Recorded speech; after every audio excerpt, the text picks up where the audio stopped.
Welcome to Armchair Expert, Experts on Expert. Hi, Monica. Hi. Hi, Aaron Weekly. Hi. We have a really fun and special episode. We love, and you've probably heard us talk many times about Acquired, one of our favorite podcasts. And they do these incredible deep dives into different companies, the history of the companies, their finances, everything. And the Super Bowl is upon us. That's right. And so I thought it was your idea. I was about to say you had a great idea. Well, I had the idea to bring them in to do this. You did. And then they had the idea, well, what about the NFL? What timing? So we're going to learn the history and the finances of the NFL. And I need you to give me a testimonial. It's so much more interesting than probably anyone would expect, right? It's so interesting. I don't care about NFL.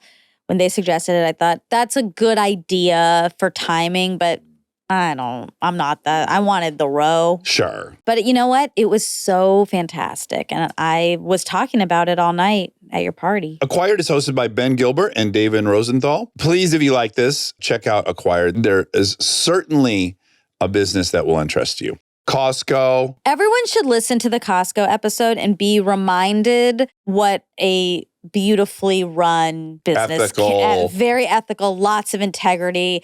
And it's such a good company. And now I'm obsessed with it. I've been in the Costco religion I know. for years I'm now. late. Shot 2 movies in Costco. Yeah. Please enjoy Ben and David on the NFL. He's an armchair expert. He's an armchair expert. He's an armchair expert. He's an armchair. Okay, gentlemen, we are so tickled that you came. Yes. Thank you for having us. This is kind of a freebie for us because normally I would have had to do a ton of research, and that has now fallen on both of your shoulders. So Ben and David, you guys are the hosts of Acquired. Does it get back to you how much we talk about Acquired? Yes. Yes. Oh, good.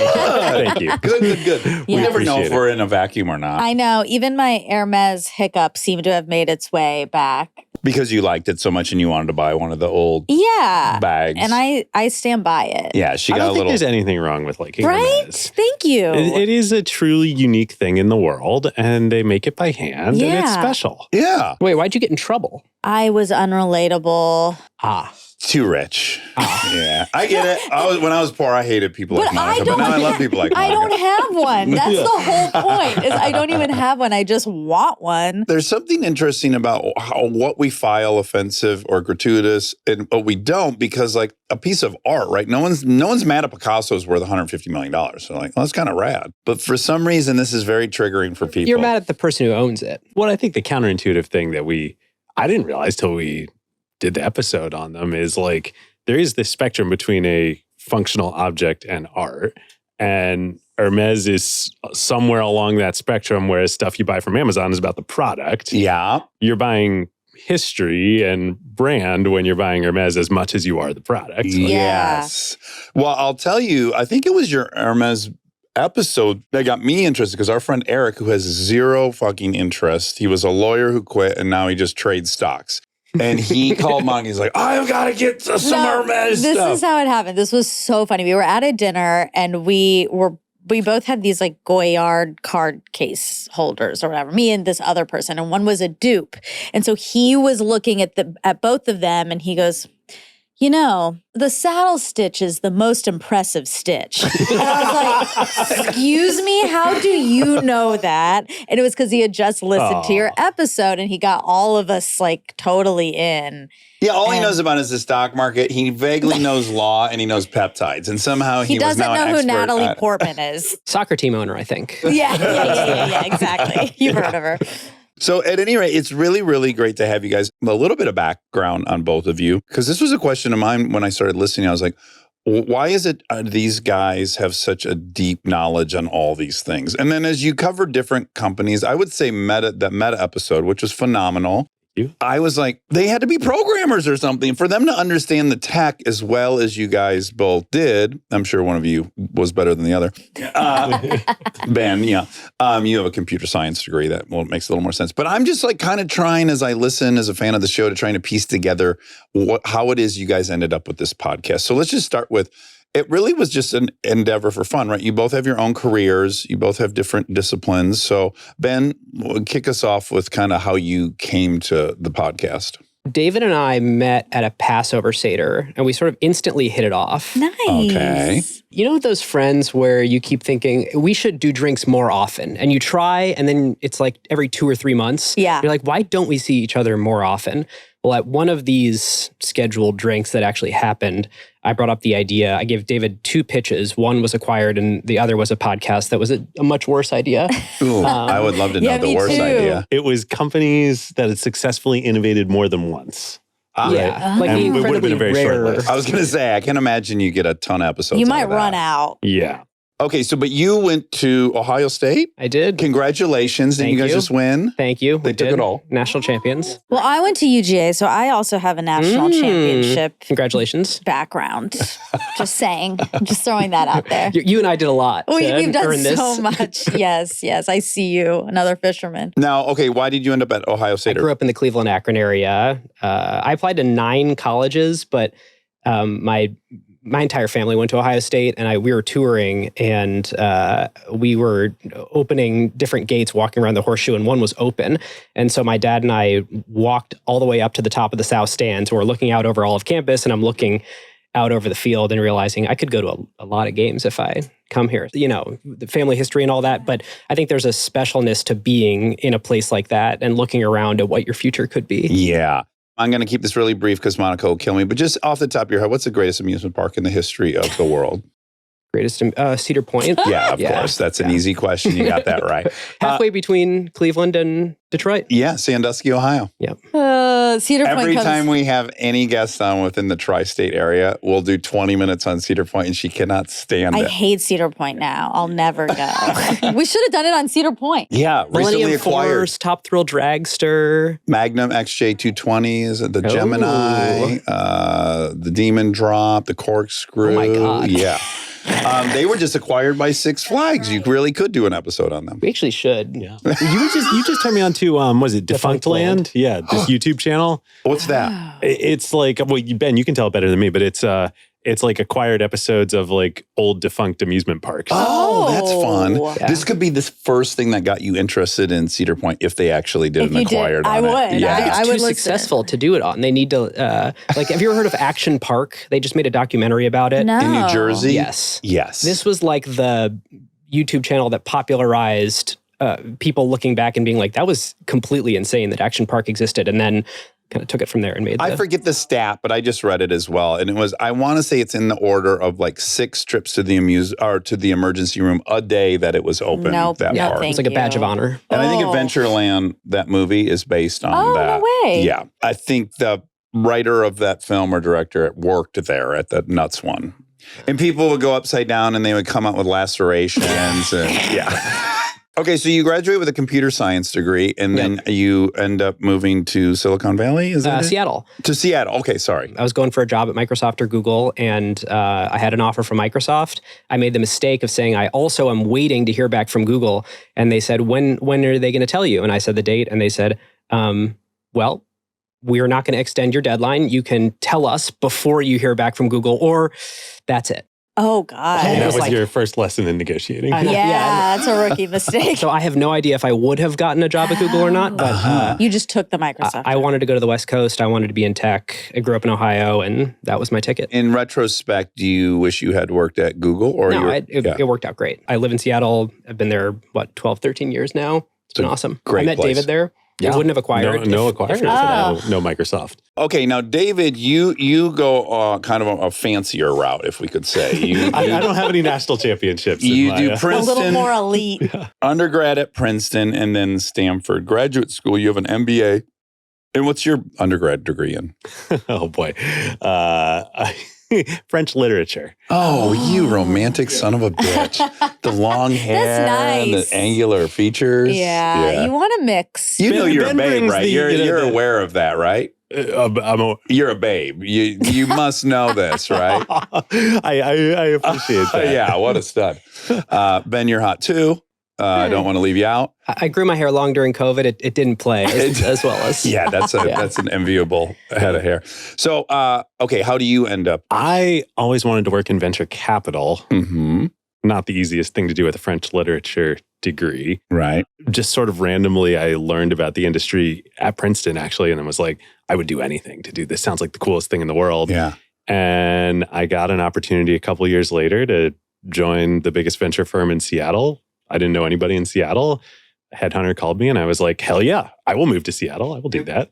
Am I not wrong in that the headquarters of venture capital is generally those Silicon Valley? Yes. Oh, yeah, definitely. Okay. Definitely. Have you read Nate Silver's new book by chance? No. It's about gambling and it's about venture capitalists and it's about Risk taking. Friedman. Oh, What's his butts? Thomas Friedman. No. No. Is that no? Sam. Sam Altman Friedman. No. Sam Altman. Oh, Sam that's Friedman two Altman? people. That's All right, you're Sam mixing Altman, two- which is also in the book, is OpenAI. Sam B something the Friedman. one that Sam like Bankman-Fried. Oh my God. I was like, I think this is where they're going, but I kind of want to. Yeah. we're gonna keep that in just because of you coming through. He just blew Princeton, Stanford, UCLA, and Georgia out of the water. Ohio State knew it.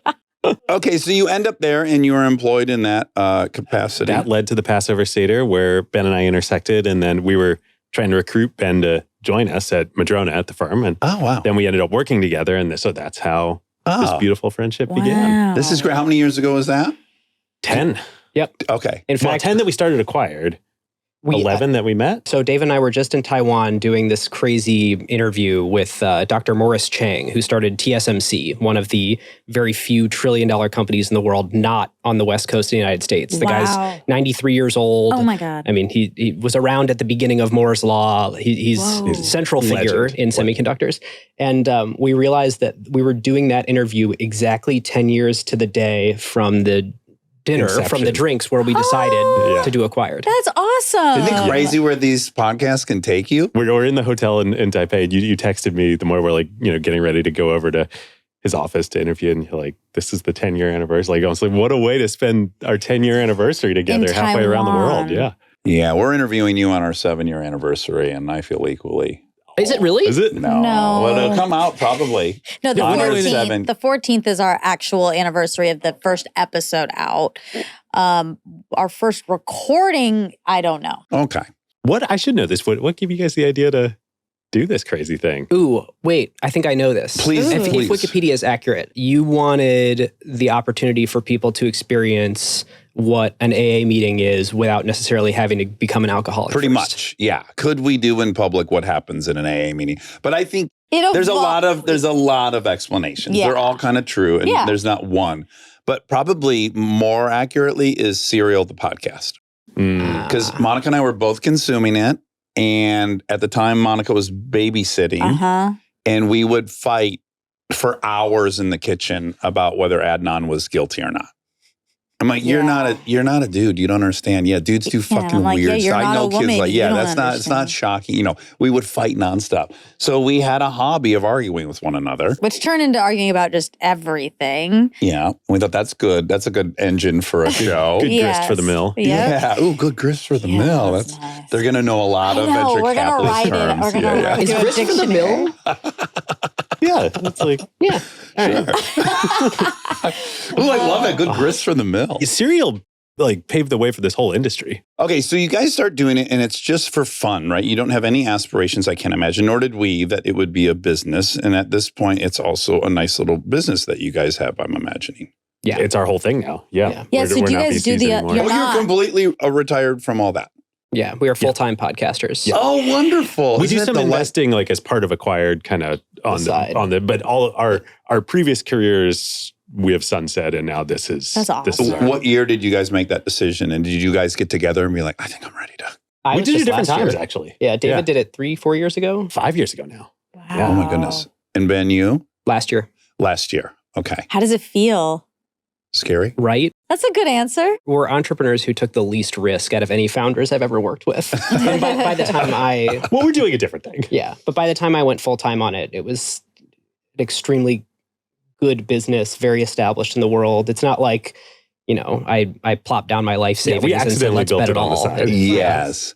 And I would say you're a little bit inoculated, and I'm not qualified to say this, but I do think you're a little bit of inoculated from both a plateau and a decline, because the folks that are already drawn to it, for me, it's like This American Life. Like, I'm never going to not be interested in it. It's not a pop culture phenomenon. You didn't have a guest on who talked about some sexual escapade with someone, and that, I think you have such a kind of a solid foundation of a listenership that will only grow as people like us talk nonstop about it. Thank you for doing it. In any given month, a third of all consumption of Acquired is episodes older than 6 months, like from 10 years ago to 6 months ago. I believe that for sure, because you get brought in for a certain topic you're interested in, and you go, and then you start, I got to listen to every single one of these. You start shopping, as I did. Yep, exactly. Okay, so because the Super Bowl is upon us, it was Monica's brilliant idea that what if we could do kind of a mini Acquired episode about the NFL?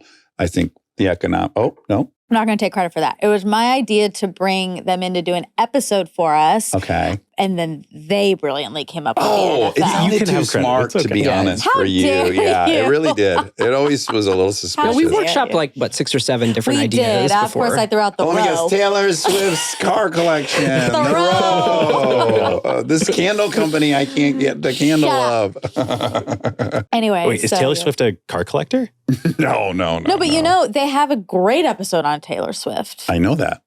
That's why I had to throw in car collector, because they already did Taylor I Swift, and it didn't make any sense. That's It's why I was now like, been is there revealed. something we didn't find? I bet she has a collection of SUVs she gets driven in, is my guess. That's probably right, as she should. So the NFL, I think what a great time to learn all about the NFL. So it'll be very fun for us, and we're very appreciative to let you walk us through the history of it and the economics of it. I was wondering if you were actually going to do this or not. I had this feeling we're going to arrive at the studio and we're going to kind of it's not actually going to get handed over to us to do. I prepare the script as if it's okay, we're ready for an Acquired episode, but I was very ready to just throw this away and be like, oh, we're just doing we Expert. will be interjecting because Perfect. we can't help ourselves. It's It's quite like a live studio audience for an Acquired episode. Yeah. Yeah. I looked at the transcript the first time we did the NFL episode 4 years ago. It's 40,000 words. Ooh. And then I made a version to send actually, David started the version to send to you, which I think is like 3 or 4 pages. It's not That's not bad. But I tried to but condense as it. obvious to me as each bullet point is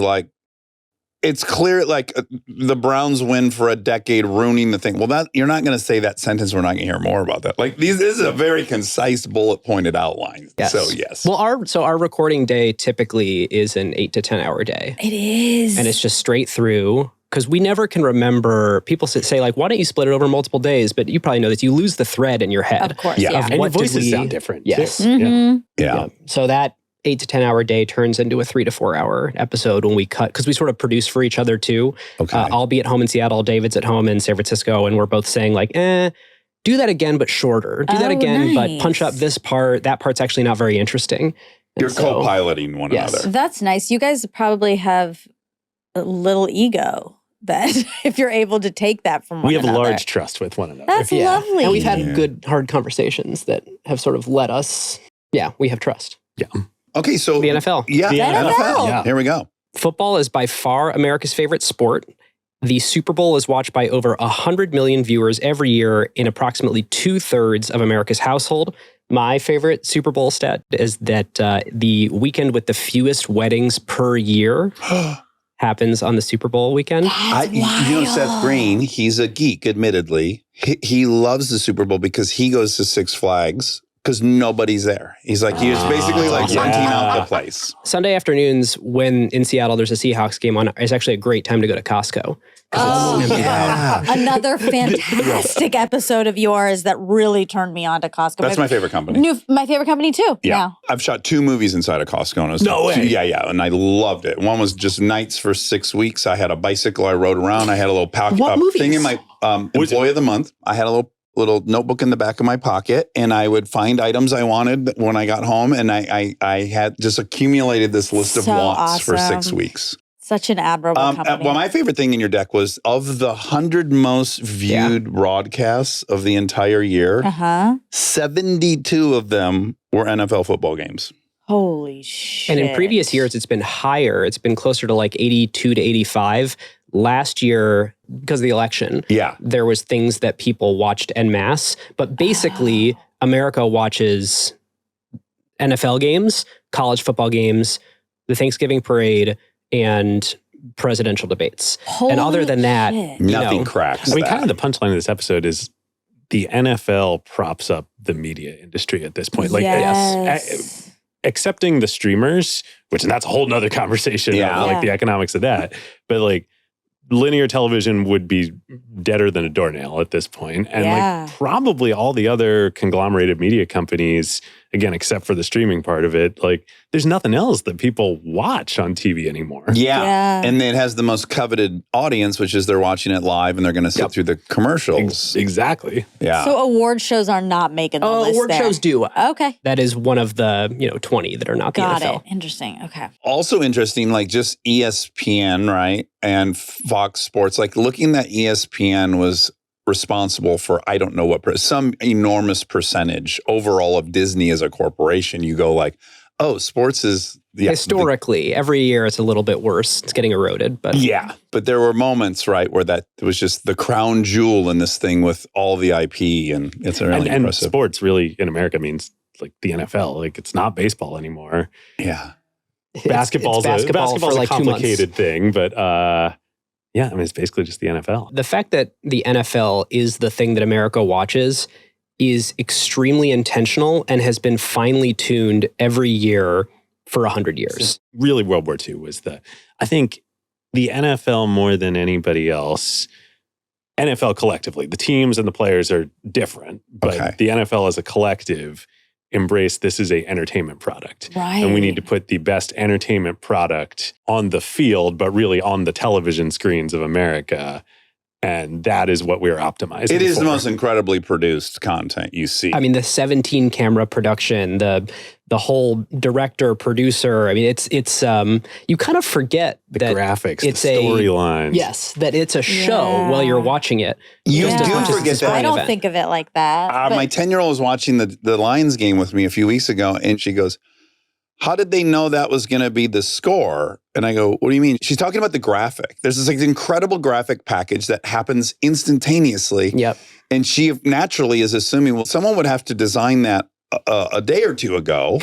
And I go, no, hon, isn't that incredible that they have these real-time graphic packages that they just emerge like instantaneously? And we take all this for granted. The NFL invented that. Like They that didn't did. exist before Wow. Pete Rozelle and then the NFL kind of collectively realized that like, oh, television is this incredibly powerful thing. There's basically 2 chapters to the rise of the NFL. There's riding the television wave, and then there's riding the fantasy and betting wave. Ooh. One sort of tapers off right as the other one picks up. So it's this classic like stacking S curves in business parlance. Interesting. So when is it invented and when does the NFL form? Yeah, let's get back to quiet. Yeah, Take us to okay. Princeton, Okay, David, yeah, please. so Princeton was going to be relevant here. So American football was invented, quote unquote, I think it was 1868, I want to say, between Rutgers and Princeton is canonically the first 69. 69. Ah, it's close. But football for decades, really until World War II was a college thing. And it was like, it got very popular around the turn of the 20th century, but it was like an elite Ivy League. This was where the future, government and military leaders of America sort of proved their mettle, was on the gridiron of college football. It was amateur. It was sacred. Yeah. To the extent professional football existed at all, it was like a dirty thing. And shameful that people would It be was shameful. paid Yeah. to do it. It was profaning this like sacred American elite institution. collegiate rite of passage for young men. Oh, wow. And in fact, the formation of the NCAA happened because the game was super violent. Like there was no padding. There weren't any of the rules. Many deaths every Many year. deaths. Like lots of Many college-age men deaths. died playing this game. Think From even head like- injury? Before leather helmets. Wow. And there was a thing called the wedge formation where it was very rugby-like, where you would just There's to no move the forward ball. pass. Oh yeah, that's the other. Yeah. So this was basically rugby. Oh, interesting. And people would try to just like line up behind one person and just all pile on, and it was like the extreme. And nobody's tush wearing push. helmets. Yeah, it was the tush push without helmets. Yeah. They would just make one human the vanguard Yes, of the exactly. spear. And people were getting I trampled. can't remember when God. 11 players was standardized, but for a long time it was like, As the many as student you- body. Like it was like student body, right? It was just everybody who wanted to show up and play. Like Any there were no able-bodied. codified rules. Yeah. Wow. So it was so President Teddy Roosevelt, this was in 1911, I think. His son was at Harvard. 1905. Oh, I'm gonna keep 1905. that. Okay. Can I have real time fact check? I know that's your job. His son was at Harvard, got seriously injured playing football. And so he called all the Ivy League presidents together and was like, y'all need to fix this. We can't have all these serious injuries and deaths among our like country's best and brightest here. And that was in response, the university presidents, the Ivy League presidents instituted the NCAA. That was the beginning of the NCAA. So it was kind of organized around safety initially. Yeah. Yeah, by the president of the United States. Wow. Which is wild. Yeah. That kind of like made the game safer. I think they started introducing some padding. That's when they introduced the forward pass, made it Neutral zone, wedge yep. formation gets banned. You're right, the forward pass. It starts to resemble football like we know it today. Yeah. And was it hard to get this done? Because I'm thinking about now, like people are talking now about trying to put more restrictions on some of these things because of CTE. Obviously, that had to come up. Yeah, you couldn't wait. I'm proud you waited that long to Thank say you. CTE. I bring it up a lot. Old Debbie Downer That's here. a huge part of the. That's No, a I huge think part. it's Yeah, like It's huge. I am conflicted watching football because it's one of the most entertaining things in the world to watch. Amazing storylines, ways to communicate with your family, reasons to get community together. Yeah. And It's extremely dangerous. it's extremely Yeah. dangerous. And the NFL knew it for a long time. Right. Like, it's just weird to hear that they all came together and they were like, yes, let's do this. And they were able to do it. And now that feels impossible. But Monty, it was in the wake of many, many deaths. There And are there- many, many deaths. It was a different time too. It But was I was going to say. But like instant deaths, not Yeah, like I 30 years know. later. I would know. even argue if we had watched 24 NFL players drop dead Remember with DeMar Hamlin a couple of years ago? when he laid there. Yeah, with the, and that you know, was- yeah. very scary. That was a really profound moment, I think. Yeah. You could also make a case that they were even less safety oriented because Maybe. a bunch of people had died already. And keep in mind, there's no money on the line at this point in history. Right. That's true. That's the big difference. Right. Good point. It's not even, we're not even talking Ohio State, Michigan here. This is like an institution of the elite. It's almost like cosplaying European. Like it's the Ivy Leagues trying to be as cool as the like English Right. colleges that Yes. they were. They were trying to Emulate. emulate. Yeah, in the late 1800s, America still had this like little brother syndrome to England. It's a shame Ben's taken. I talk about little brother syndrome. Oh, really? Yeah. She's little, obsessed with little brother energy. I'm a little brother. It's not, I've no, done okay. and you can be a seems little brother. You can be a little brother and not have You little just gotta brother say it. energy. It's very specific. But yes, this is what it sounds like America was Yes. doing. Yes. All Okay. right, so that's the origin of football. The NFL started in, all right, Ben can fact check me here, 1920, Canton, Ohio. Canton, Ohio. Yep. Jordan and Hupp Automobile. Hupmobile showroom. Yep, showroom. The NFL back then was Well, first of all, it was called the American Professional Football Conference. Oh, wow. Has a nice ring to it. The American Professional Football Conference. APFL. I think you could probably say thinly veiled marketing attempt for mostly automobile dealerships. Yep. And it was these individual local teams in small markets that were until the APFC, APFC. I messed that up. then NFL. It was not like an organized league. It was like people would start their own team, field Yeah. the team. Barnstorming. Exactly. And then call around and say, like, anybody else want to play some games against us? And maybe some people could come watch. It was very loosely And the organized. local car dealership will sponsor the whole Exactly. thing. Yeah. Okay. Exactly. In fact, the Chicago Bears, Were the Decatur Staleys. yes, because it was in Decatur, Illinois, the Staley what company? Staley. I can't remember. Staley what Steel. No, but it has a ring to it. Yeah. Staley it was, Steel. They should have done that if they did. Yeah. Cornstarch.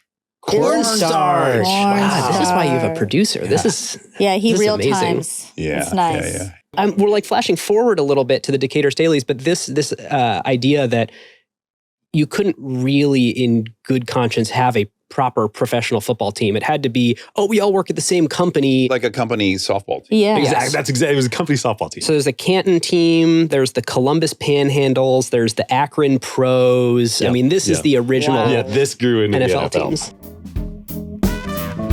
Stay tuned for more Armchair Expert, if you dare.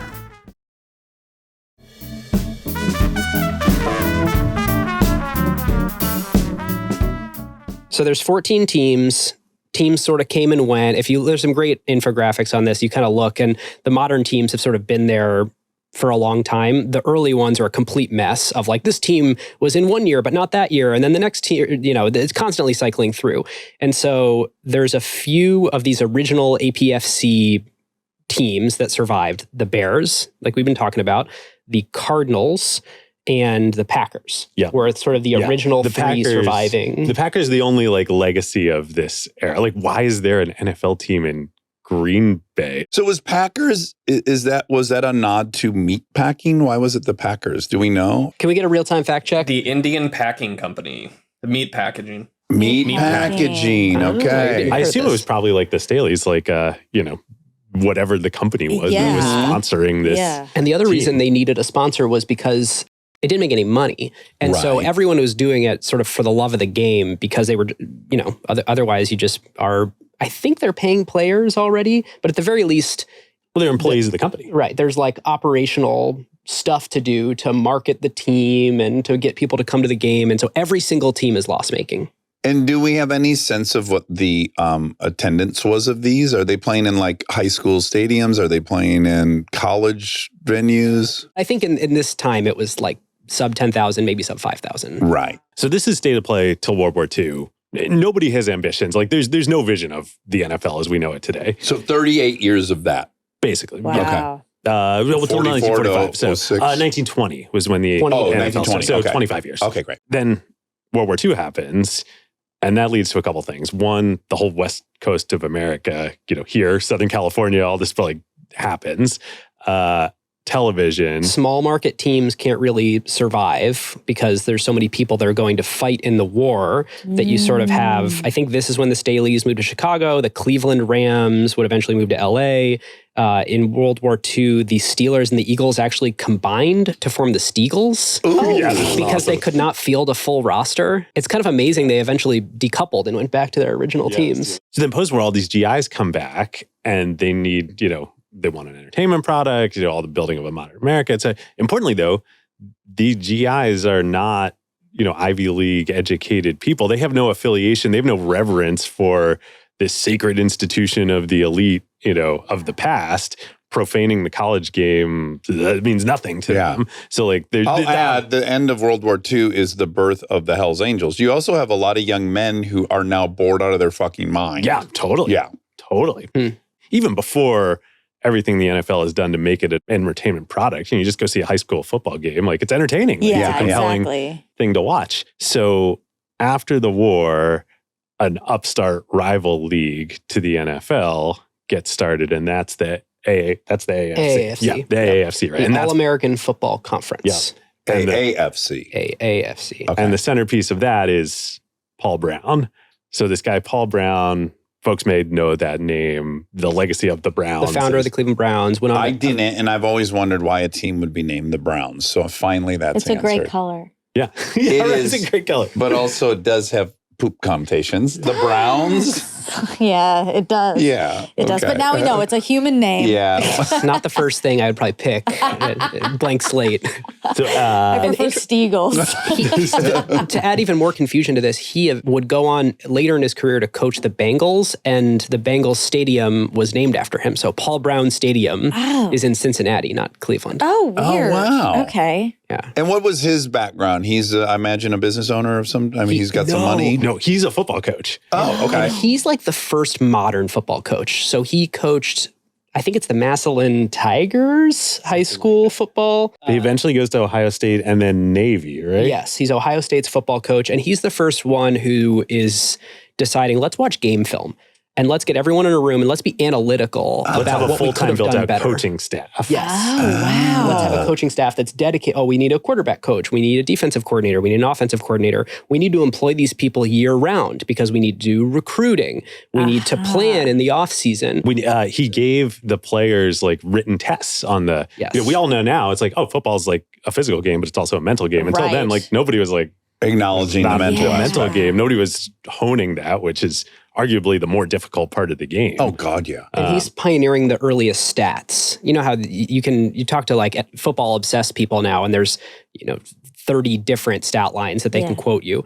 Other than the score and third down conversions or a few primitive stats, Paul Brown. They didn't really exist pre-Paul Brown, and he's the one coming up with what are the metrics that we care about to do better in each game. Do you think he is just observing baseball and recognizing the power of them having kept all these stats? Well, that's the other part of the background here is like, is baseball. I mean, baseball was the national pastime. Mm-hmm. It's not like professional sports writ large weren't big. It's like, no, professional sports was baseball. Yes, right. So where we're sort of at is the NFL is resting on their laurels. They're like kind of the only big football league, and all the little ones that were the barnstorming teams have kind of fallen by the wayside. And there's major market cities that are NFL teams now, but they're like classically, they're not seeking to innovate. They're like, this is good enough. There's some interesting parallels here with wrestling.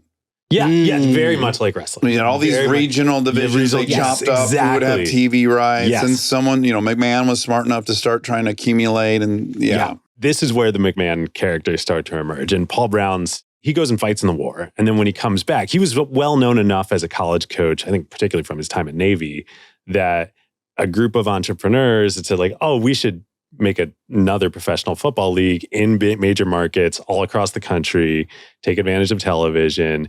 And our marquee thing is we're going to sign Paul Brown to come coach in the league. And our product's going to be significantly better because this person is innovative. And they were so confident. There was already a Cleveland team, the Rams. Yeah, the Rams. Cleveland So Rams. The Rams are now same the LA team. Rams. Now the LA Rams. And so we're in Cleveland. They start with the new league. They have a Cleveland team for that league too. That's how confident they are that Paul Brown is like a big deal. Whoa. They're like, that's great. You already have the Rams in the NFL. AAFC is going to have the Cleveland Browns. And so what happens is they build this league, but they haven't discovered all the stuff that we talked about making the NFL a show and keeping it really competitive and trying to make sure that the best teams play the best teams and the worst teams play the worst teams. So what happens is Paul Brown just freaking dominates. Yes, Paul Brown goes 47-4 over the first 4 seasons of the AFC. Wins all 4 championships. Loses 4 games Well, in 4 because years. is he just saying, I want to play this team now? Like, It doesn't matter. He's just so much He's better. so advanced. So they blow the Rams out of the water in Cleveland. They're like getting 10x the attendance. And the money's all in the gate, in the ticket TV's sales. not a thing yet. TV's not a big thing yet. Right. They're starting to do it. But the Rams in Cleveland, they're like, we just got to get out of here. This is when they move to LA. And this starts to seed They of get like, blown out of town. yeah, basically. they get blown out of town, but to LA, where it's like, oh, what is LA? LA is all these GIs coming back from the war. It's the beginning of the television industry. It's, the automobile, anyway, et cetera, all that. Glitz, glamour, people that understand marketing also. Yes, Yeah. understand marketing. Yeah. And Meanwhile, the AAFC is actually a failure because it's not interesting to just watch the Browns run the table over and over so again. the Browns sell out all their home games.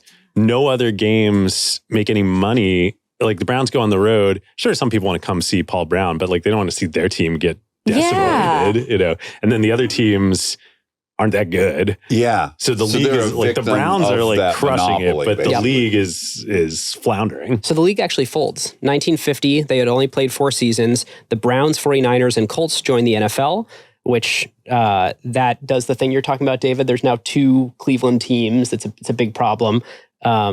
And the San Francisco 49ers are sort of established. So there's now this like real West Coast Go presence for the NFL. And it's funny that like it wasn't even as if there was a merger or some Yeah, the consideration. NFL got lucky. Yeah. Yes. That's nuts. They got very lucky. They got to basically buy a company in bankruptcy. Yeah. Right. That was- The AFC had no better option. Yeah, it's funny. I keep going back to, we had Kate Mara on. She Yeah. and her sister Rooney Mara, they are the grandchildren of the Steelers owner way. and the, I had no and idea. the Giants owner. which Yeah, is yeah, Yeah, the impossible. both Marbles. sides. Yeah. And I asked her, like, my assumption is they grew up incredibly wealthy. And she's like, yeah, we were obviously had a lot of money, but you have to understand my grandparents. I'm like, yeah, where'd they get the money to buy a team? And she's like, it didn't cost anything. Yeah, They were these bookies. are just family Both businesses. of them were bookies. They were like, Really? Yes. Wow. So back in the day, yeah, if you were just like a wheeler dealer bookie, you could, you could own Buy a team. which goes to say, and that's what was going to be one of my questions, when the entire income of the endeavor is just the live audience tickets, I can't imagine they were terribly profitable at this stage. Well, I think if you were the Browns and you were selling 60, 70,000 tickets. They weren't that big yet, but yeah. The first Browns game sold 60,000. So I don't know if every game was, but no, the Browns were crushing it. And were they playing 12 games a year? I don't know. There were 8 teams in the league, I think. Maybe they played each other twice, so that would have been 14 games, I guess. Okay. So, I mean, you got an arena, you got a staff, you got a lot of players. So some money, but not. Some money. I just can't imagine anyone at that point owning the team because they have any sense it'll be worth billions of dollars or that it's some cash That's cow. still right. That's still the case at this point in time. Okay. I think many of the entrepreneurs who started those AFC teams did it because they wanted a professional football team. Mm-hmm. Some of them probably saw television and like, maybe this might be a way to like make some real money here. Yeah, and I don't want to jump ahead or behind, but I feel like this would be a good time for me to learn what the actual arrangement is between the NFL and the teams. They're owned by individuals. Mm-hmm. Yep. They join this league. What does that mean to join the league? So until a couple of years ago, the NFL was a nonprofit organization. Okay. It then switched. It's now, but it doesn't matter. It's a thin layer on top of the teams. It's not like the commissioner is the boss of the teams. No, he's the commissioner an employee. works for the owners. So the league exists at the pleasure of the owners. Exactly. Yeah. The real power is the 32 team owners. The NFL is this agreement that they've created with each other that governs how the game is played and what the rules of hire engagement the are. commissioner to represent their interests. But what really matters is, I don't think it's a democracy. I was going to say what the majority of the owners want, what the most powerful owners think is good for the sport. Those early years of the NFL, my assumption then would be that they are just given a budget that they're going to operate at net zero from these team owners. It's not like that organization itself is going to try to generate money per se. It's just a governing body and it that still needs to doesn't. exist. It gets distributed out to the teams. Well, how's Goodell have a $70 million a year contract?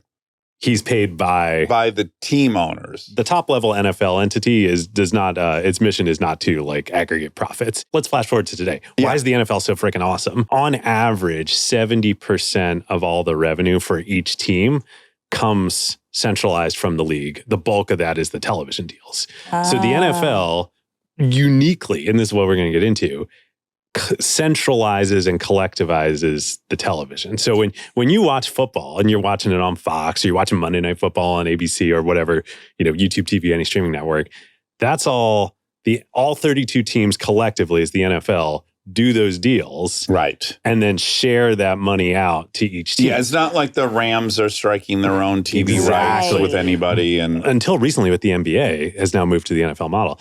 Like baseball, like the Yankees have their own broadcast network. All the other sports, it's all each team for themselves. And that's what the early NFL was too. And that's what the early NFL. You asked this at the perfect point in history, because this 1960, the appointment of Pete Rozelle as commissioner is what changes everything. What they learned from the Browns is like it actually freaking sucks for the product on the field when one team has more resources and gets this positive cycle and like wins everything. I mean, it's almost a miracle this would have ever been agreed to, because clearly there are people that were in huge markets that had teams that they could have taken the lion's share of all TV revenue, and they're going to have to presumably make a little less to give this bozo team some money. It's like actors negotiating together. Yeah, I was just about to say, it's like the Friends deal. Yes. They're like, we're going it all together. Which rarely works. And if you actually link arms and you actually hold arms, which almost never happens. Exactly. Or for at least for a long time. It starts that way and then fracturing. People start saying, well, So I'm the guy worth who this. does this is Pete Rozelle. The Rams get run out of town of Cleveland by the Browns. They land here in LA. Pete Rozelle, He's a PR intern originally. PR with the intern, Rams. Compton College alumnus, Wow. joins the Rams when they come to LA as a intern doing PR and media relations, which meant like newspaper relations at the time. Yeah, okay. Wow. And And he's doing stuff like realizing newspapers aren't going to write stories about the teams because no one cares about his league. Baseball's still the dominant sport. Right. And so he's hiring writers Well, he does it himself at first. And then he That's hires, he's like, I'm going to write the stories for you. and just give them to the And I'm just journalists. going to give them to you. put- And then he, And you make just follow them it. interesting. Yeah, and, yeah, he can make them interesting, but also just do their work for them. Uh-huh. Like, so he like really, He's trying to That's get nice. it in the spotlight. he rises through the ranks here at the Rams, becomes GM of the Rams, and then ultimately at age 33 gets elected commissioner of the NFL. After Which also only happens because of a weird standstill where, the existing commissioner died unexpectedly. and there's these like What a blessing. factions of Yeah. owners. Like this faction has their guy, this faction has their guy. They can't agree. Again, yeah. Yeah. And so, This is like the beginning of our country. yes, Totally. Yeah. Pete Rozelle is like the least disagreeable candidate. Everyone kind of looks at him. They're like, it's not really It's qualified. 100%. The analogy is perfect. It's but we like can the agree on founding of him. America. You got all these states that have their Yes. own interests. Yeah. And then there's this like, pressure from the outside from Great Britain. And then like they got to band Yeah. together. And it's like, all right, And then Who's even gonna lead Washington, us, he was you the know? only guy who wasn't outspoken. He said the least. I kind of trust him. Yes. that's exactly what happened. And he turns out to be exactly what the league needed at this point in time. A young person who saw the future, who got TV, who got entertainment, comes from LA. Yeah. Wow. He's able to make an argument to all these like old school owners of like the way that Some we're of whom going are bookies, some to. are Yeah, car totally. dealership Yeah, owners. car dealership owner. Ragtag Like, yeah, group. this is ragtag. We've seen what happens when one team gets too dominant. Mm-hmm. We need to put all sorts of checks and balances in place to ensure the best product on the field, Yeah. which means competitive parity. And like, so this, the phrase any given Sunday, you guys probably know this. Yeah. You heard Of there's a course I movie. know it, but I don't know what it Me means. either. This is the origin of Oh, any and, given and then Sunday. any given Sunday, the team could win. Anything Any could given happen. Sunday. Anything could happen. Any team Oh, could beat any other team. cool. The in NFL's NFL. dream is for every team to go 8-8. Yes. Right. And there's so many Right. things they do to make this happen behind the scenes. So like, Again, it's amazing they got the dominant teams to go along with this strategy. Totally amazing. It's like seems impossible. So just like last time, the NFL couldn't, without a competitive force, couldn't actually come to the conclusion that you're stuck on, Dax. There's another new upstart called the AFL, which, spoiler alert, becomes the AFC. It becomes a conference within the NFL. Yes, when they eventually merge. Okay. They sign one collective TV deal as their way of coming on the scene. with Oh. ABC. Which again, they're in a very vulnerable situation where they probably only have any appeal if they're all one thing. So it's like Yes. they're probably doing it out of desperation originally. and they need money to sign players. Yeah. So they go to ABC is the new upstart network. NBC and CBS, they're the legacy, like old, came out of the radio era. ABC was a new television network. And the AFL has 8 teams. They secure a 5-year, $8.5 million deal that is league-wide with the profits from the deal shared equally. Okay. Okay. And they do that deal with Roone Arledge at ABC. Does that name mean? No. you get- No. So Roone Arledge built ABC Sports, things like Wide World of Sports. Oh, if you guys sure, remember sure. that was all Yeah, him. yeah. He was Bob Iger's mentor. No way. Bob Iger came Iger. up under Roone Arledge at ABC Oh, wow. Oh, interesting. and then took over Cap Cities, Oh, the my. Disney merger. Have like So he's Yeah, a no- visionary. no Roone Arledge, no Bob Iger. Wow. Ah. Yeah. Wild. No, this was Frozen. his, this was his.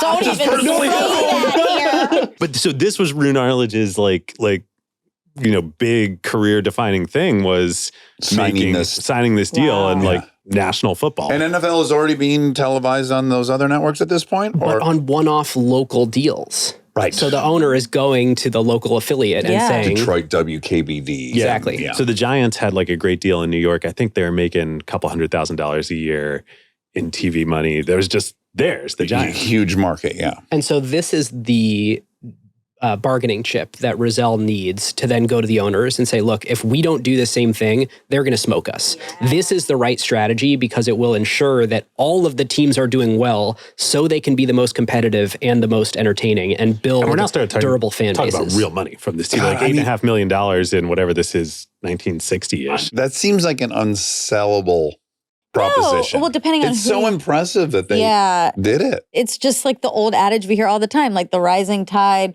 lifts all boats. Like it's real. It is, but I buy in. imagine the delta between some of these franchises was like, I'm sure some teams were like 8x what the other team that they're being asked to share Especially evenly with. The Green Bay Packers are still in the league. They're not making any money. Right, Yeah. exactly. It's like Costco. It's making me feel Costco feelings. I want a shirt that says Costco feelings. Exactly. We can make that happen. It just seems interesting too that a guy that it seems like maybe was allowed to take on this position because he wasn't overtly charismatic and powerful, somehow is secretly quite visionary and great. I think that's exactly it. Pete Rozelle was like the king of soft power. Like I you look up love like soft that. power in the dictionary, it should have his photo there. Like This is so much love more soft interesting than I was power. expecting, to be honest. It always is. I thought it just would like the money because I'm a greedy pig, but but that's absolutely fascinating. Yeah. But to your point, that is kind of the only way that these things get to exist in our world. Like, nothing started as big money. And most of the things that try to start in a big money way don't end up becoming successful. They don't build that grassroots, durable, passionate following. And they don't follow like an organic path to building something great. Like, look Totally. at the birth of your show. It's not like you launched on some big network that promoted the hell out of it. You made something that for that moment in time, people really, really wanted it and craved it. And I think all these stories, the Costco, the Starbucks, the NFL, they always start sort of in obscurity with these passionate visionaries who are like trying to will the future into existence. I think also, and big money is true too. I think that $8.5 million deal that the AFL had done, the Jets signed Joe Namath at this point in time, And the Jets are the AFL. he was the first like athlete celebrity, Mega star football He was, player. in the original episode, you were like, I know him because he was on the Brady Bunch. Yeah. Well, I watched the Brady Bunch episode to prep for this show. But yeah, he like comes on and throws a football in the backyard. Yeah. But he's like stylish and he's like photographed at clubs in New York City and he's He was Interesting. killing it. Well, because of TV, he's getting broadcast all across the Right. country, and like the country's falling in love with Joe Namath, and like so that's what's forcing the NFL. Yes, Dax, you're told like the owners were kicking their feet all along, but they're like, all right, well, $8.5 million, it's a boatload of money, and look at what the publicity that Broadway Joe is bringing to our rival league here. Yeah, Like, Broadway Joe. yeah, When you think all American, That's who he is. I mean, this guy is like, he was born to be on a Wheaties bus. First celebrity athlete. That's why. He'd be like- Well, football. For football. Yeah. Yeah. football. Yeah. I think But still. I don't know, it might be out of my depth here, but I think it'd be like if Bob Dylan played football, would be Joe Namath. Wow. Yeah. I have to imagine throughout this story, we're also getting some kind of transition in who's playing the game. Whereas it was like people who went to elite colleges and learned this thing.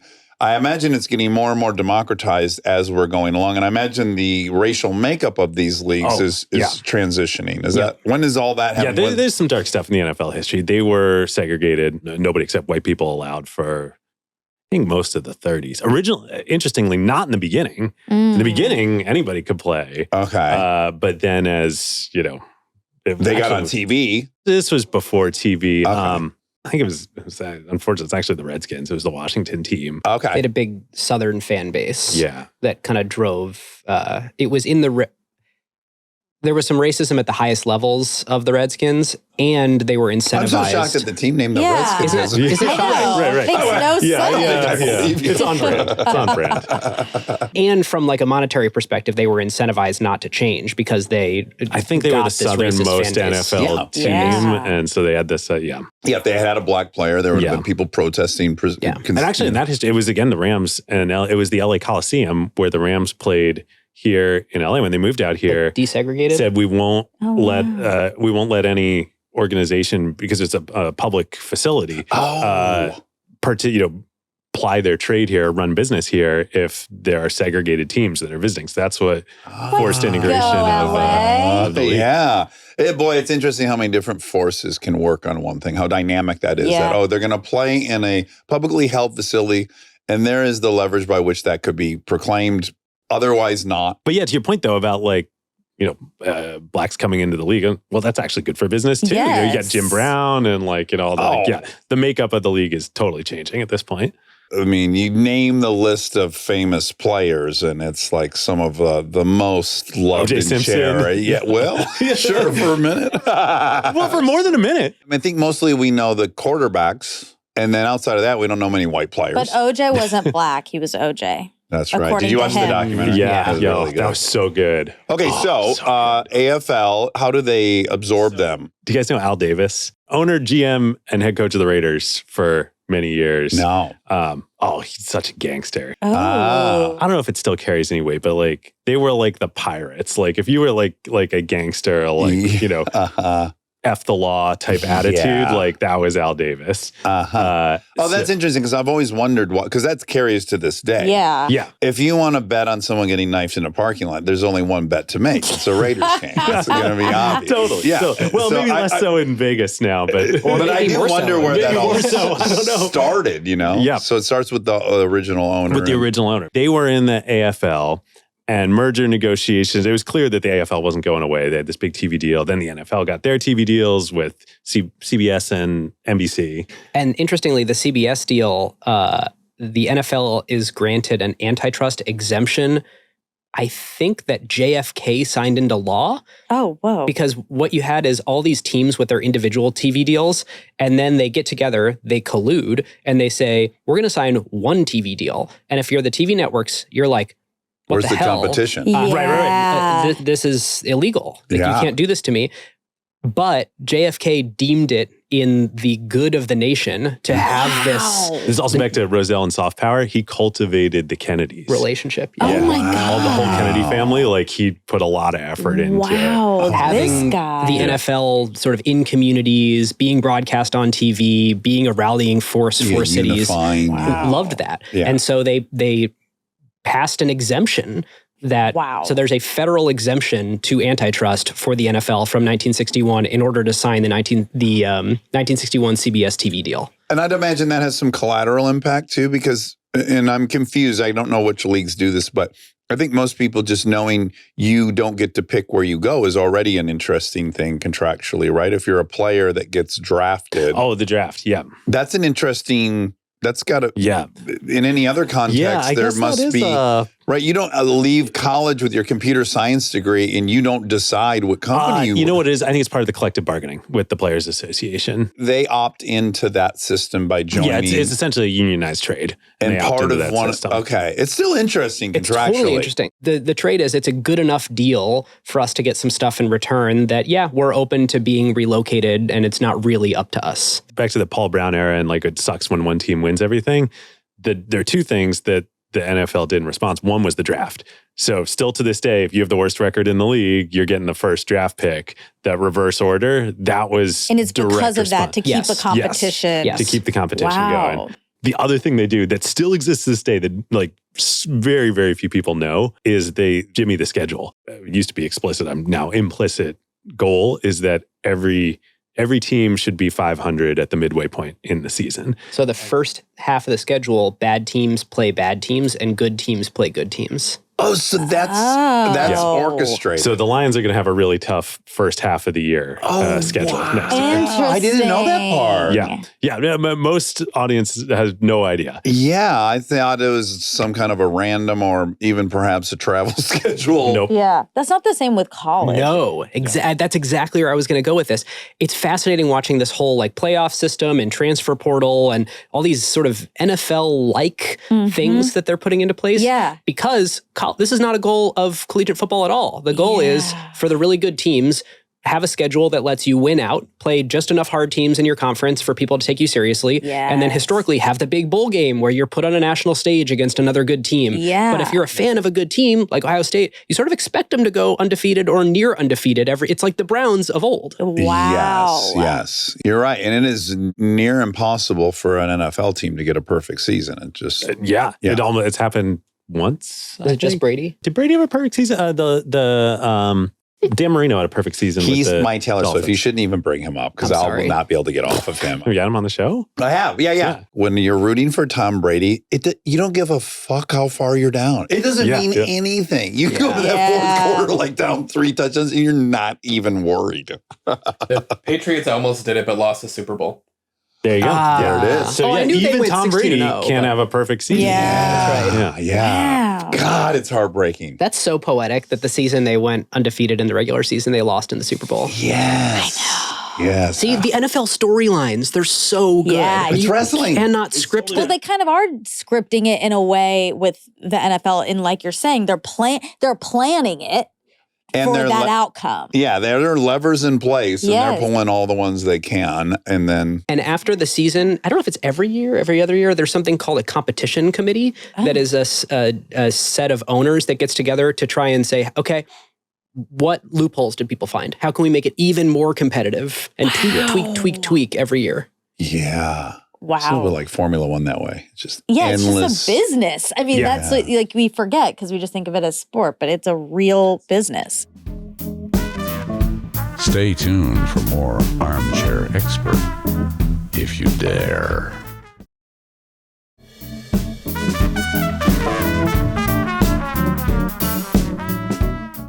I'm really mad. I Huge just learned this term in Bill Gates' new book, which is it's a Japanese manufacturing principle. It's what Toyota They probably know implied, which is like every year we must improve our manufacturing process and we must improve. Kaizen? Yes. Oh, God, you just Get earned this your Ohio paycheck. State. Yes. Good job. Wait, what's it called? Kaizen. Kaizen. Oh, Kaizen. Kaizen. And the other half of that is reduce We could waste, stand right? to do a little more Kaizen. I think you guys are doing just fine. You got to know your business. I think that is true. you're not in an optimization business. We're trying to ride that line between jazz and classical. You know, you don't know how much you're supposed to improv and be loose, and how much you're supposed to be classical. Tell us about it. I know you guys are very classical. You guys are like you're an orchestra. And we've gotten more so over time. I think when we started, because we had nothing We were to more lose, jazz. And what have you gained and what have you lost from that from that evolution? we're right more often, but we have less fun. Yeah. We have like Well, we our- have fun in different ways. Yes. We get to go to Taiwan. we do these get crazy to life experiences. Yeah. you get to do sit an down arena with show in the Schultz. Chase Center. Like, but Well, it's that thing. We talk about it all the time. Once you have something to lose, Yeah. things get harder, they get scarier, they get more stressful. There's a little bit less fun. There's more rigidity. It's tricky. honestly, this is a breath of fresh air. Like if this were an acquired episode, Yeah. we would have a 100-page script in front of us. We'd be retaking everything for fear of getting anything wrong. And Well, the person I have felt most guilty interviewing, which we've now done 4 times, 5 times, is Malcolm I was going Gladwell. to say, yeah. Which, revisionist history is the most perfectly produced product in the marketplace. And the amount of effort that's put into it. We finish an episode and we're friendly and I'm like, does that not annoy the fuck out of you? Like we just created 2 hours of content and it's almost minute for minute real-time content. That's it. There's no more work to be done. That's not And he's true, like, but it just, yeah. I had to say Monica's it, like, but you have yeah. no idea what I do. It's not like revisionist history. But we actually put at the top of the script right before we start now, have fun. Because you need a reminder of just because the stakes are higher and just because all these people are going to listen, like Yeah. the reason people like it is we're having fun. We're doing the thing we love. We have the same resolution. I have the same resolution, which is like, yes, getting mired in these very complicated deals with humongous companies. I had to get to the point where I was like, remember you love talking to people and somehow you guys have figured out how to get the most interesting people in the world to swing by your house and talk. Nuts. Fucking stop thinking about anything else. I didn't realize this was your house, by the way. I kind of walked up and I was like, I'm pretty sure we're just at Dax's house. Indeed you are. by the way, you asked us about our careers earlier. Do you guys consider this your career now? Yeah. 100%. Yeah, especially That's we do crazy. 152 episodes a year now.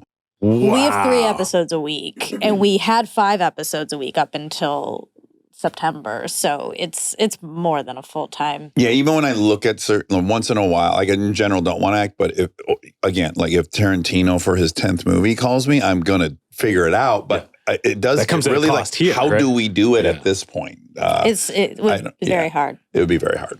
I don't know anything else that could speak to the power of podcasting and the rise over the last It's 10 years wild. of like, clearly you've made the decision that this is a better trade for you to do this than. I'll admit this out loud. I remember Joe Rogan stating that years ago, like he's done with acting and hosting and he wants to be. And I was like, I don't buy it. I don't think you're having the opportunities you want.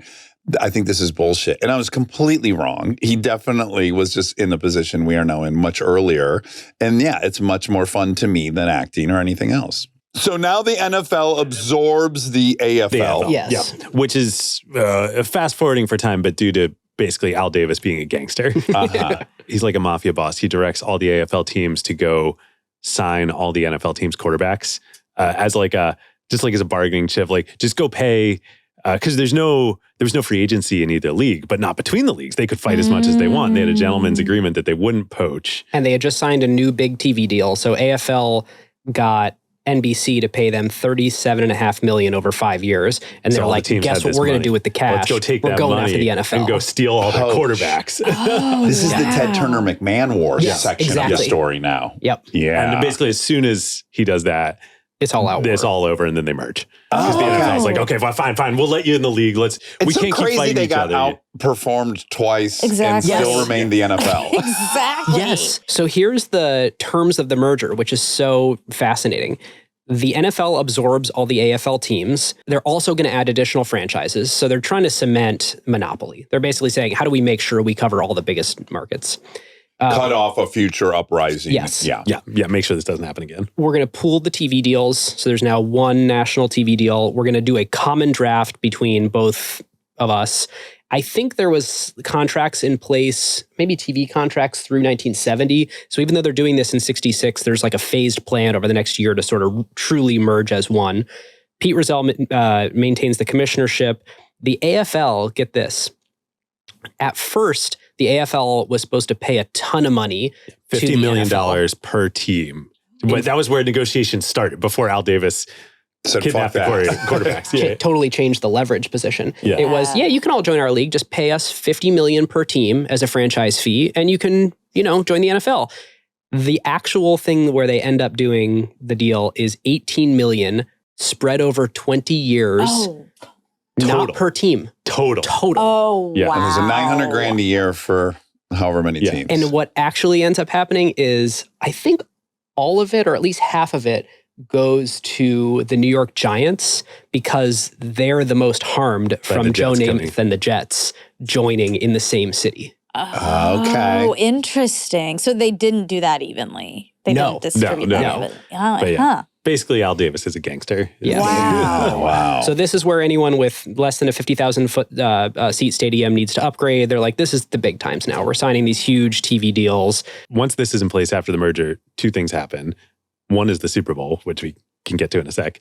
The other one, arguably the more important one, is Monday Night Football. that starts in 68? Right around there. One of the other just incredible inventions of the NFL was they invent more football. Right. And prior to that, are they only playing on Friday and Sunday? They're only playing on Sundays. They're only playing on Sundays. Which Okay. is a bad spot. When they originally conceived of this, it was no one watches TV on Sundays, so where can we get airtime? Cheap real estate, yeah. Yeah. Interesting. Oh, wow. So okay. Monday Night Football is the first time there's only one game happening at a time. So there's one nationally televised game. Before it was like, oh, there would be like a game of the week that maybe more markets would see than others. But like no game was, because they're all happening at the same time, was ever going to be Yeah. across. And you would likely the see whole country. your team, You would likely obviously, see your in team, your yeah, city. yeah. And if your team was having a bad year, then like, Yeah. Monday Night Football, they do the deal with Rune Arledge and ABC to create Monday Night Football. And that basically invents the modern football telecast. $8.5 million per year that ABC pays the league for one game A week. per week. So One it's game a week. $500,000 per game, which Okay. today seems It's like comical. Yeah. tiny. Yeah. But it's very large relative to the other TV contract. They're basically saying, because it's one game, because it's prime time, this is a really expensive slot. Oh, and by the way, when you pay us a lot of money for the rights to broadcast this, we're going to make it a spectacle. We're going to make this so interesting to watch. Football before this on TV had been referred to as football in a cathedral because it was one camera at the 50-yard line. No. Up top of the 50-yard line, just panning back and forth. No like this. field mics. Wow. And commentators that would just chime in every once in a while. Oh, that one hurt. Yes. Exactly. They weren't experts at all. Yeah. And so this is the list of things that are introduced at Monday Night Football. They start with 9 and then eventually go all the way up to 17 cameras, including handheld sideline cameras. I'm going to interject a couple of movie stuff. So a couple of technical innovations that helped it greatly is the Superfly Cam, which was invented by John Brown, the DP of Without a Paddle's father, who had also invented the Steadicam. So the Steadicam allows them to run along the side and keep your vision nice and stable. And then the Superfly Cam is a 4-point system that'll allow it to go anywhere in the, So those are huge. Tech innovations that help. Yeah. The 3-person booth, so you've got 3 commentators instead of 2. The booth guys have personality. This is when Howard Cosell. Howard Cosell becomes a personality. And you're not just watching a game where they're saying things about the game. You kind of, Howard Cosell becomes a character in the arc. In a lot of ways, it's the precursor to podcasts. It's like, oh, Monday night with my friends. Howard and, the dudes in the booth. And talk about filling time. You're going to talk for 2.5 hours without a script. Yeah, they got to be interesting. Yes. Improv geniuses, really. Yeah. They've got theme music. They've got Hank Williams. You know how it always sort of looks like. Are you ready for some football? Yeah. Remember that Hank before Jr.? he got canceled? Yeah, Hank Jr. You know how whenever you're watching ready for some football? It's the best. Yeah, that was a good one. Whenever you're watching football, it kind of looks like somehow the camera is at or near the line of scrimmage. Well, when it was at the 50, whenever you'd be starting, in the red zone, it's really this oblique angle to be watching the play. So they put 2 more cameras on the 25-yard line. So now you're always looking, at or near the line of scrimmage, head on. They've got parabolic microphones. There's 40 engineers, 20 production people, split screen, interviews. They are, for the first time, showing cheerleaders on television. So there's now some sex appeal to it. They've got green screens. And the big thing. The biggest thing, yeah. Replays. Oh, for sure. Okay, so think this through. You now got this Monday night game for the first time. Before everything else was happening real time in Sunday, all the other games. Yeah. You don't have the technology to show something from another game. Yeah, you can't. In 1961. Until whatever this was. Whatever 1970-ish. Right. What do you do during halftime of Monday night? All the other games are done. Right. You can't update what's going on real time with the other games. You got to fill half an hour in halftime. You show highlights from Sunday. Great, and build anticipation about next week. There's no ESPN yet. Yeah. This leads to ESPN and SportsCenter. And like there's no SportsCenter. And like, if you were in a market that didn't show these other games, there was no way to possibly see it. You read about it in the newspaper, but like that's what a powerful aspect to build interest in the whole league. Yes. Totally. The crazy thing that is hard to wrap your mind around today because everything is shot in 4K, real time, stored digitally, easily playback. Most television that was broadcast was in poor quality and never recorded. Or it was in film, 16 millimeter that needs to go get printed. Yeah. NFL films. Yes. So they start NFL films. There's a whole long backstory that we don't have time for. NFL films amazing. Yeah. But they've got these people shooting, I assume 16 millimeter on the sidelines real all film. Sunday at every game. In parallel to the broadcast. This is not the broadcast. They send teams out to all the games for the future halftime for the Monday night halftime show. So then they've got a 24-hour turnaround to make a 20-minute highlight reel. To a central editing facility. Oh my God. Put a highlight package together. Wow. Get that back out to wherever the Monday night game is happening. Yeah, those people all got to work at 8 p.m. on Sunday night, and they did not leave till Saturday. Yep. So then Monday. Howard Cosell is like essentially the first SportsCenter anchor. He's narrating the highlight reel, but the highlight reel is like sliding into the tape deck as it's happening. Yeah. He's never seen it before, so he's improving. Yeah. It really is like the invention of SportsCenter. So it sounds like they were smart and invested virtually every dollar they received from this television contract into the product. I think so. The original Monday Night Football was so expensive. The owners were also like pretty greedy. Like they got we're talking, just a lot of money. We're talking late 60s, early 70s. I'm just thinking $500,000 per game. No, that's just Monday night. That's Monday night. So the show that they're going to put on now with all the extra cameras and all these bells and whistles, I mean, this is now becoming a bit more expensive to produce. It's $500,000 per game in media rights deals. The NFL says, "Oh, ABC, you produce. You're the production. You produce it." Oh, they have NFL's to not pay paying for for this. it. Oh, they just want That's right, I 500. forgot It's that. just the media. I totally forgot that. Oh. ABC is investing way more than $8.5 wow. million dollars in this. So this is Okay. why the NFL collectively, team ownership in aggregate, is one of the best businesses ever. They sell the rights, but then they don't have to incur any of the costs Right. of doing the deals with advertisers to line it's up the entirely commercials to on the- produce it. on the Back of networks. the network. So the best, the pinnacle of this And then they is, get them to compete and make the product better. Yes. Yep. Because now Fox has got to have the blue line on the field. They got to have John Madden and like, yes, this is Fox is paying John genius. Madden, not the NFL. Fuck, that is incredible. You get your customers to make your product better for you. Fast forward a couple decades, what do you think NFL Sunday Ticket is? I'll give you the whole rights packages right now. So Yeah. we may as well flash all the way forward to like how much let's- money. Because now I know this is You're what I excited. So Disney/ABC/ESPN's package right now is $2.7 billion Just for per Monday night. year, just for Monday Night Football. Oh my God. So that's what, 16 games? Because there's no Monday think night it's the last week of the Is season. it I think. 17 then? Or two? Anyway, Whatever. It's either 16 or 17 games. So Fox. 2.7 billion. has what the is it? NFC That's before games. the cost to produce it. That's just the right. And then they're paying, and then they're producing, And then they're the entire For producing. a show shit them. ton of Yeah. money. Yeah. 'Cause I did the math on. I'll go through all the deals, but Okay. across all of them, it averages out to it costs the networks $45 to $50 million per game Just to for have the the rights. rights to that game. Okay, that's net after they've sold advertising and whatnot. that's No, the no. cost That is to the get cost the rights Okay. to the To game. be able to bring your production crew there. You then have to also invest in the production Oh, my crew. God. Are they recouping? I mean, they have to be, or else they wouldn't be doing these deals. Are they recouping? So that's here. I'll Well, walk, this is the I'll walk through them question. all. So Okay, then sorry. there's an NFC package and an AFC package. And of course, you should sell those to different networks. So the NFC Sunday games go to Fox for $2.2 billion. The AFC Sunday games go to CBS for $2.1 billion.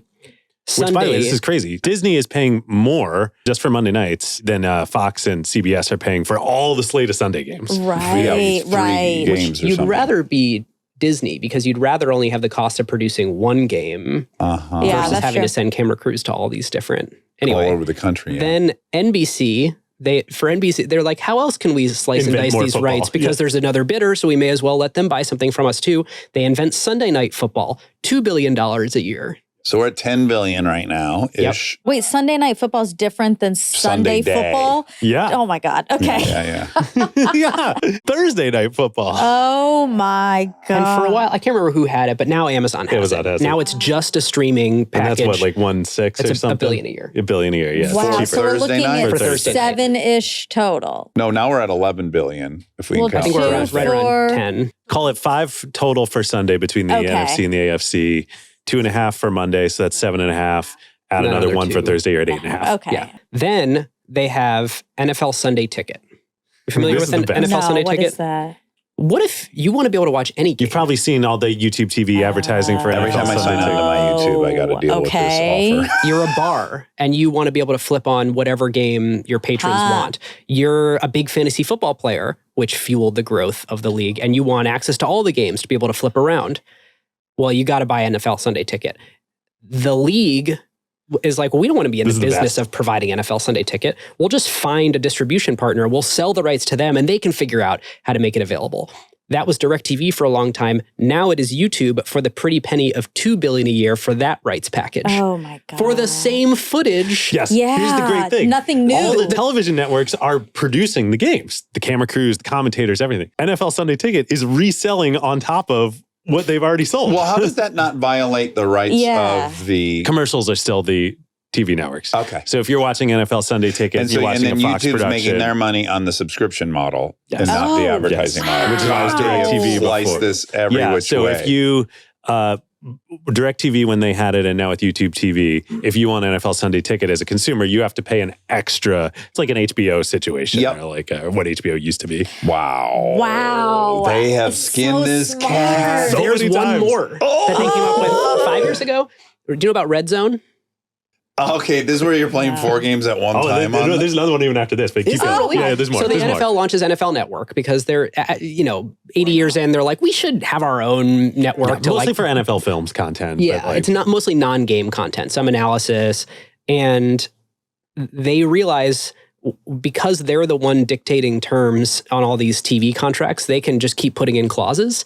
And this clause that they negotiate in is, well, we want to be able to show something where you can't watch any game at any time, but if you leave that channel on NFL Network on Sundays, you'll just see the most interesting current moment of football being played. Yes, I've watched this while Wait, marking what? red And zones. who's making that They're just snapping back and forth to all these different games that are happening. You're just seeing play after play after play. You're rarely all day. It's called the Red Zone Channel because it's Oh my whatever God. team is in the red zone at any game going on at every given point in time is the theory. So the NFL doesn't have to take on the costs of filming this. They have one dude in a studio who just sort of is like, now we're switching to the Lions and Commanders, and now we're switching to... and they licensed it to them, but now they're licensing their footage for free. Yes. Yeah. My God, this is incredible. So to your point, I think you asked 8 minutes ago or something, do the networks actually make money on this? Mm-hmm.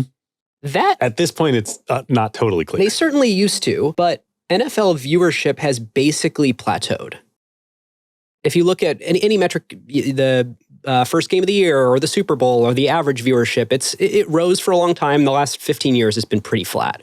But these rights There's no packages more keep Americans. increasing. And Americans the only And ones they're that just care. adding more product because then you have Netflix Christmas game. Yeah, right. And that was so a that's few another $150 $150 million. What was it, 150? Another 150. Then the other add-on Peacock is has another $110 Peacock million. has another 110. Madden video games. Oh. That's a lot of money. They make $600 million a year from license. $300 million a year. Yeah. But then also you do think about that Christmas game and Beyonce. I'm surprised that they haven't done that more. It's only the Super Bowl halftime show. This is the first one I can think of that's like... They have to be able to top everything you've been seeing all year long and bring in people who don't generally watch football. So they need something novel. But That's no, Monica, my I think you're point. right. Like, and Yeah. doing it on Christmas is they don't traditionally shied away from Christmas because that was the NBA's holiday. Yeah, it was. I don't know. This is more speculation, but so the NBA had historically operated more like baseball, with each team had their own TV deals, Mhm. which baseball is still very much in that, and it's like to its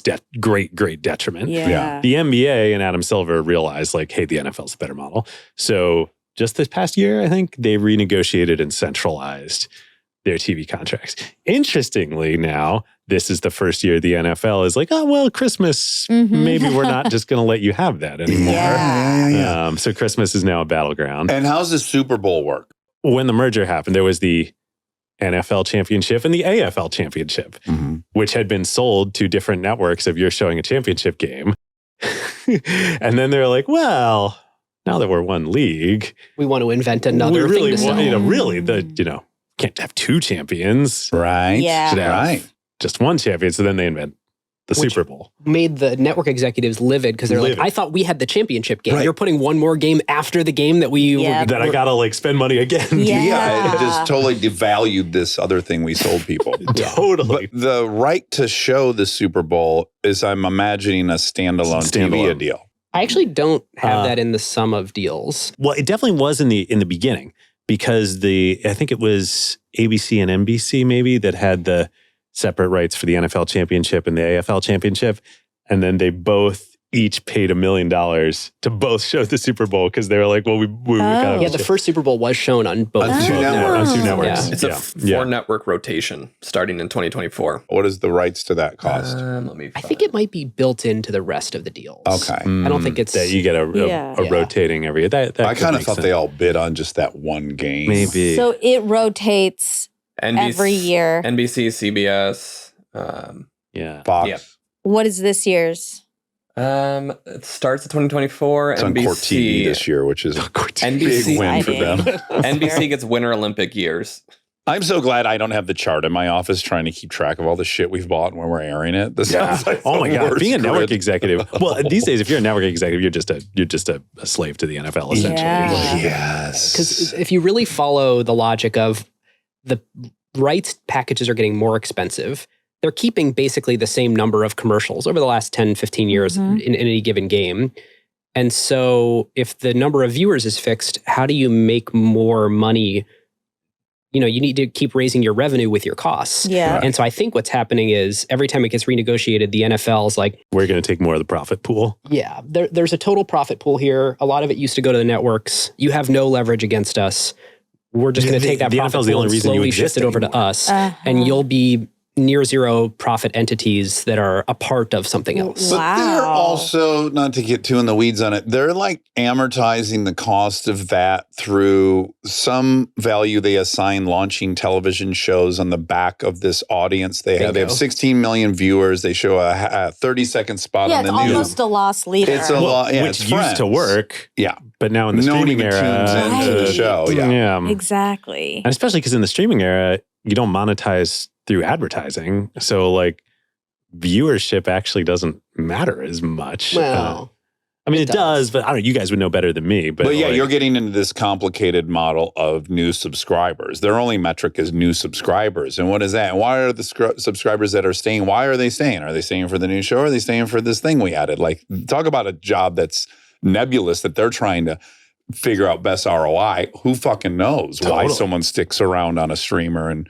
how do we get new? Totally. I think they have good ideas on how to get new subscribers, but I'm not sure they know necessarily. Then there's how also a cap on that. 7 billion. Ultimately. Yeah, exactly. they've all got a lot of room to go still. Yeah. I guess. So you asked, so Super Bowl, what we're ostensibly here for.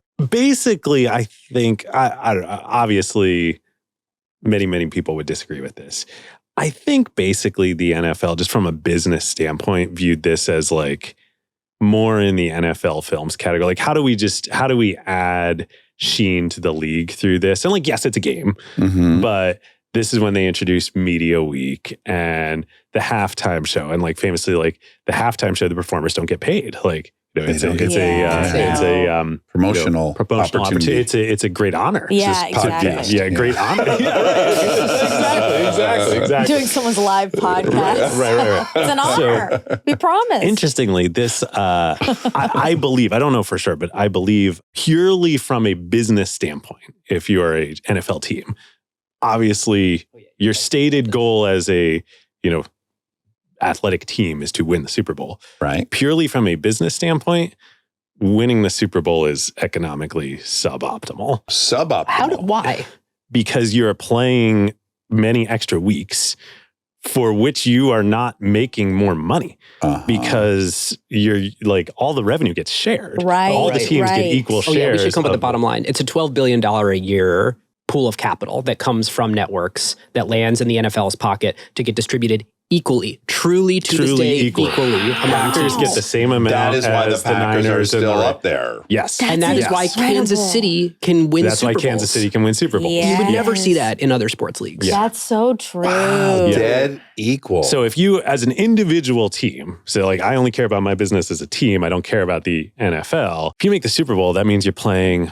Let's say you don't get a bye week, so you're not a number one seed, you make the Super Bowl. So you're playing the wild card round, the divisional round, the championship, the Super Bowl, 4 extra games. And then especially if you're a lower seed, and those are all road games. So I was you're going not to say you're getting- not even selling. the range in revenue for an NFL team, a small market team, would be 80% of their total revenue is from the centralized TV stuff from the NFL. Yeah. 20% is local ticket sales, suites, that kind of stuff. Merch. Merch Merch is is all- centralized. That No was another way. Pete There's Rozelle thing. some merch that's not. Some merch is But not, but most merch most is. is. So like the jerseys, all centralized. And the reason for that, Rozelle was like, we can't have all the teams having different quality levels of merch. We need to make a promise that if you buy a Packers jersey or a Lions jersey or It's a an Rams jersey or a official Niners jersey, NFL. Yes. it's This a is the most quality product. democratized Yeah. business. When we were researching it, David texted me, this is communist capitalism. Literally. Yes, it's communist capitalism. Yes, you have it one is. example of communism Yeah. working And like it's a motherfucker. working. Yeah. So there's a sub-organization of the NFL called NFL Enterprises that manages almost all the merch for the whole league. And then again, all that revenue gets shared out equally to everybody. Yeah, and if I'm a player, I'm pissed. I'm like, bullshit. I'm fucking Tom Brady. Yeah, 13% Patrick of all Mahomes. jersey Yeah, right. sales this entire year were me. Oh, think about Travis. Well, Taylor Travis. We gotta I think he's fine. I don't- He sold He's not wait, getting- he's not getting so screwed. many Kelsey He did. jerseys He did. on Yes. children now Yes, because that's of that. Like, Yeah. you're right. Now, I don't know if on something like a jersey where it's an individual player name, if the player gets a small cut of that, but Probably. Probably. Okay, There that would has be to would be That some would feel- That'd be the collective royalty. bargaining. The union small would take care royalty, of that. probably. The players actually have it pretty great. It took a long time to get here. There was a big deal in 93 that enabled free agency, and then 2011, and there's collective bargaining thing has been renegotiated a few times. But today, 48.5% of league revenue is the new salary cap. Yeah. And so players are entitled as a whole to almost half of All money taken. all money. Wow. And Yeah. the more money the NFL makes, the more money players will all make. Aha. That's you see pretty that. high. It's really So everyone high. has an incentive. I mean, Yeah. that's also This is quite I mean, I don't know if you everyone pay is attention to like incentivized. quarterback contracts now. Like I think top tier quarterback contracts are 55 to Dak Prescott is 60 a 60 year. or 70. 60. I think it's 60 a year. Actually have this. And they're by far the highest paid players. But others too. You're getting But yeah, some of these are $500 million contracts. over years. a period of time. Yeah. Now you might say, oh my God, there's so much inequality among players. There is, but it's actually a narrower band than other sports. The NFL has done a better job at making sure there's a league minimum that's sufficiently high. I'm always thinking about it when you watch that HBO show Hard Knocks Training Camp, and you're like, yeah, man, this guy's sitting next to this guy's making $400,000 a year, and he's sitting next to a guy who's making $29,000 a year. I can't imagine. They're arriving in these dramatically different vehicles. They're staying in. It's pretty wild. Most coworkers don't experience that level of Still, what I don't know if inequity. you have it off the top of your head what the league minimum is though, but it's pretty high. It's like what, $1 million? $500,000, $1 million. I want to something like say that. $500,000. Yeah. Rob. 795,000. So every player in the league makes minimal. Yeah. So Wow. 800,000. Yeah. That's good. And most are making more than that. yeah. And they're 80 player rosters? Like these are big teams. Right, exactly. Okay, so here's my great question. Is the only way for these networks to fight back is if they themselves formed a coalition and they collectively said, guys, we're not paying more than $1.5 billion for these rights.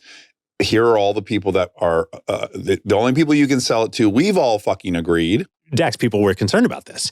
People were like, well, cord cutting's happening. Obviously traditional linear TV is going the way of the dodo. Like, is the NFL screwed here? Yeah. Tech companies.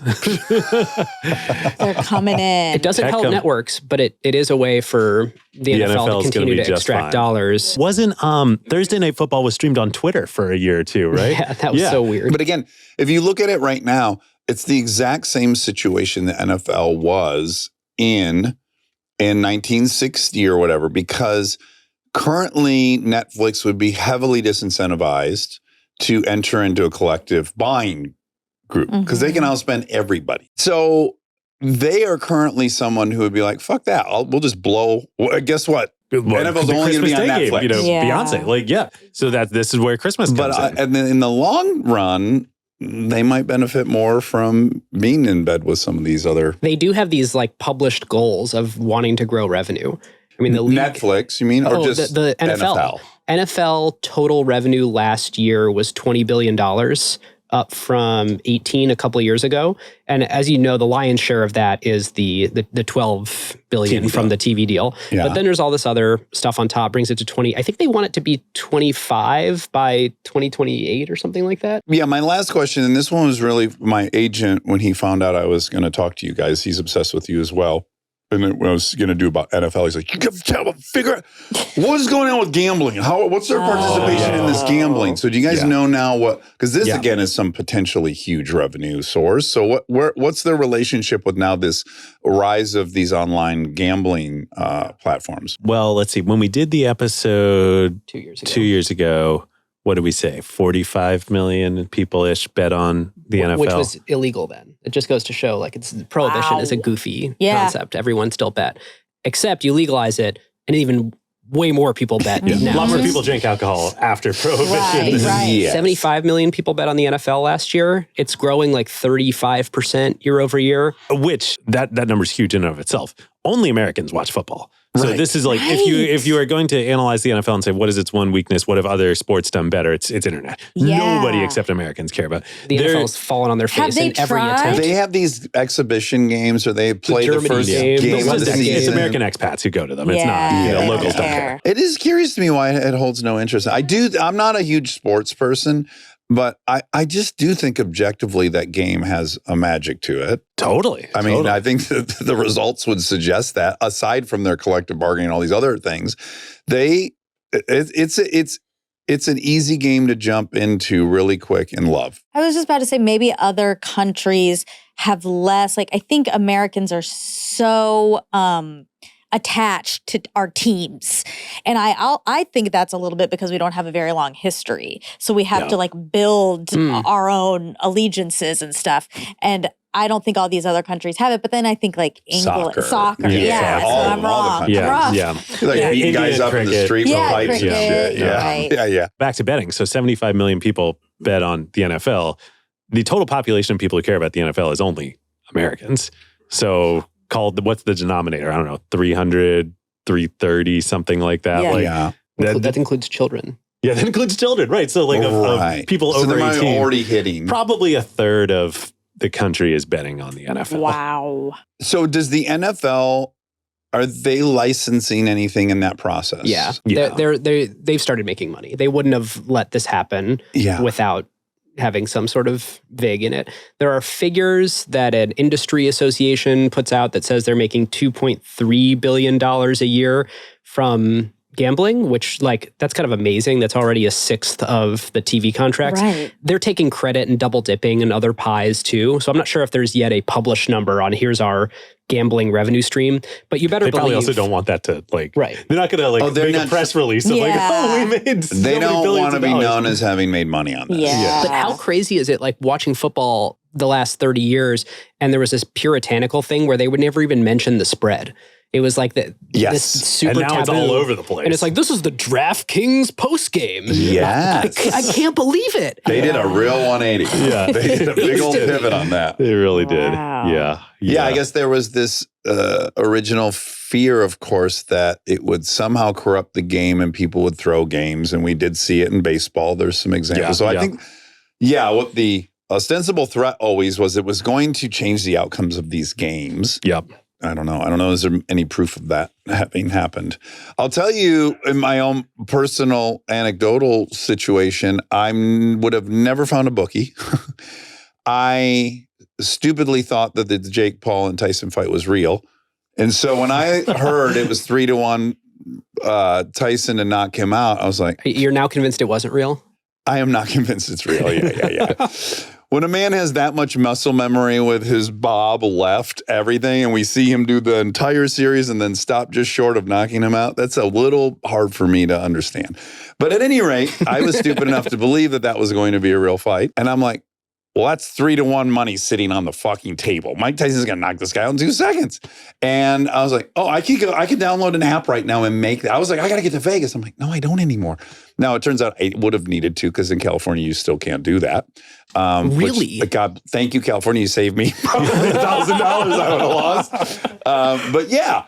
So, of course, people are doing it. in the U.S., and it's not legal here yet? I think it has a lot of restrictions. I was not able to place the bet in different California. states have different the floodgates are going to be open with California. I think this is part of why there's so many different things you can bet on of like, player performance. Any state that you have a native gaming industry, which California has, you're going to find that we have more restrictive laws. And there's been, every time there's an election cycle, you see all these gambling, anti and pro, funded by different reservations. So I think that's why I wasn't able to bet. So again, thank you, reservations as well. Well, congratulations on your keeping your money. So it raises those questions. I guess then you look through another lens of like, well, the NFL always explicitly has been, this is an entertainment product. Yeah. Actually, like, we don't want a Paul Brown situation. So how do we ensure competitive pair? Like they're putting their fingers on the scale in every which way. Let's take the schedule, right? Like it's not totally innocuous having the best teams play the best teams to aim for the 500 record. Like actually it's going to make the best teams worse in the back half of the season because they're more beat up. Here's the one thing that is that other than CTE that could start the decline of the league. We are slowly seeing the erosion of the league first mentality of the sort of cooperative capitalism. It used to be the case that the overwhelming amount of revenue that you produce comes from the league, the national revenue, and it's still for most teams about 2/3. Yep. But there are more teams finding clever ways to say, oh, that's actually not part of national revenue. That's part of my revenue. So when you see a new stadium get built and it has an absurd number of luxury suites are different than admission tickets. Admission tickets have a way in which a lot of the money goes to the national revenue. Oh, they have to kick up their own ticket sales? The justification is a visiting team is half the product. I thought for sure that was all theirs. I think 40%.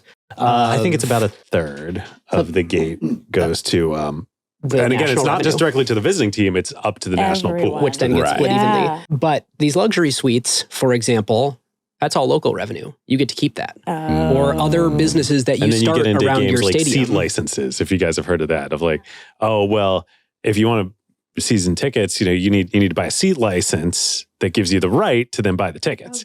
The ticket revenue is going to get shared up, but the seat license... Oh, that's not mentioned in the national agreement. And so the way this nets out is you have teams like the Cowboys that will do something like $600 million in profit in operating income at the end of the year.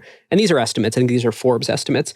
But then you've got the Bengals, the Lions, the Bills, teams of that ilk doing 50 to 60 million. Oh my God, 10x. Yeah. And it's because, Jerry World, they've managed to build a really, really profitable local only revenue business. Yeah. So you do have teams that are making a lot more money than other teams as more of the cleverness shifts to the local business. And you think that could seed some kind of animosity that could start to erode this? Well, even if not animosity, just some teams are way richer than others. Yeah, and the fact that the NFL the salary historically cap wasn't still that is way. Low enough that you can, as a small market team, still be parity. Are a lot of the teams not even hitting the cap, would be my guess? Or do they all hit the cap? I think they all hit the cap. They do. Yeah. But there's all sorts of engineering you can do around the cap, right? And it's a game of chicken between the players and the individual teams and the league of are you backweighting the contract? How much is guaranteed? Et cetera, et cetera. Right. But you're just not, your margin of safety isn't that much further with the bottom teams making on the order of 50 million in profit a year before.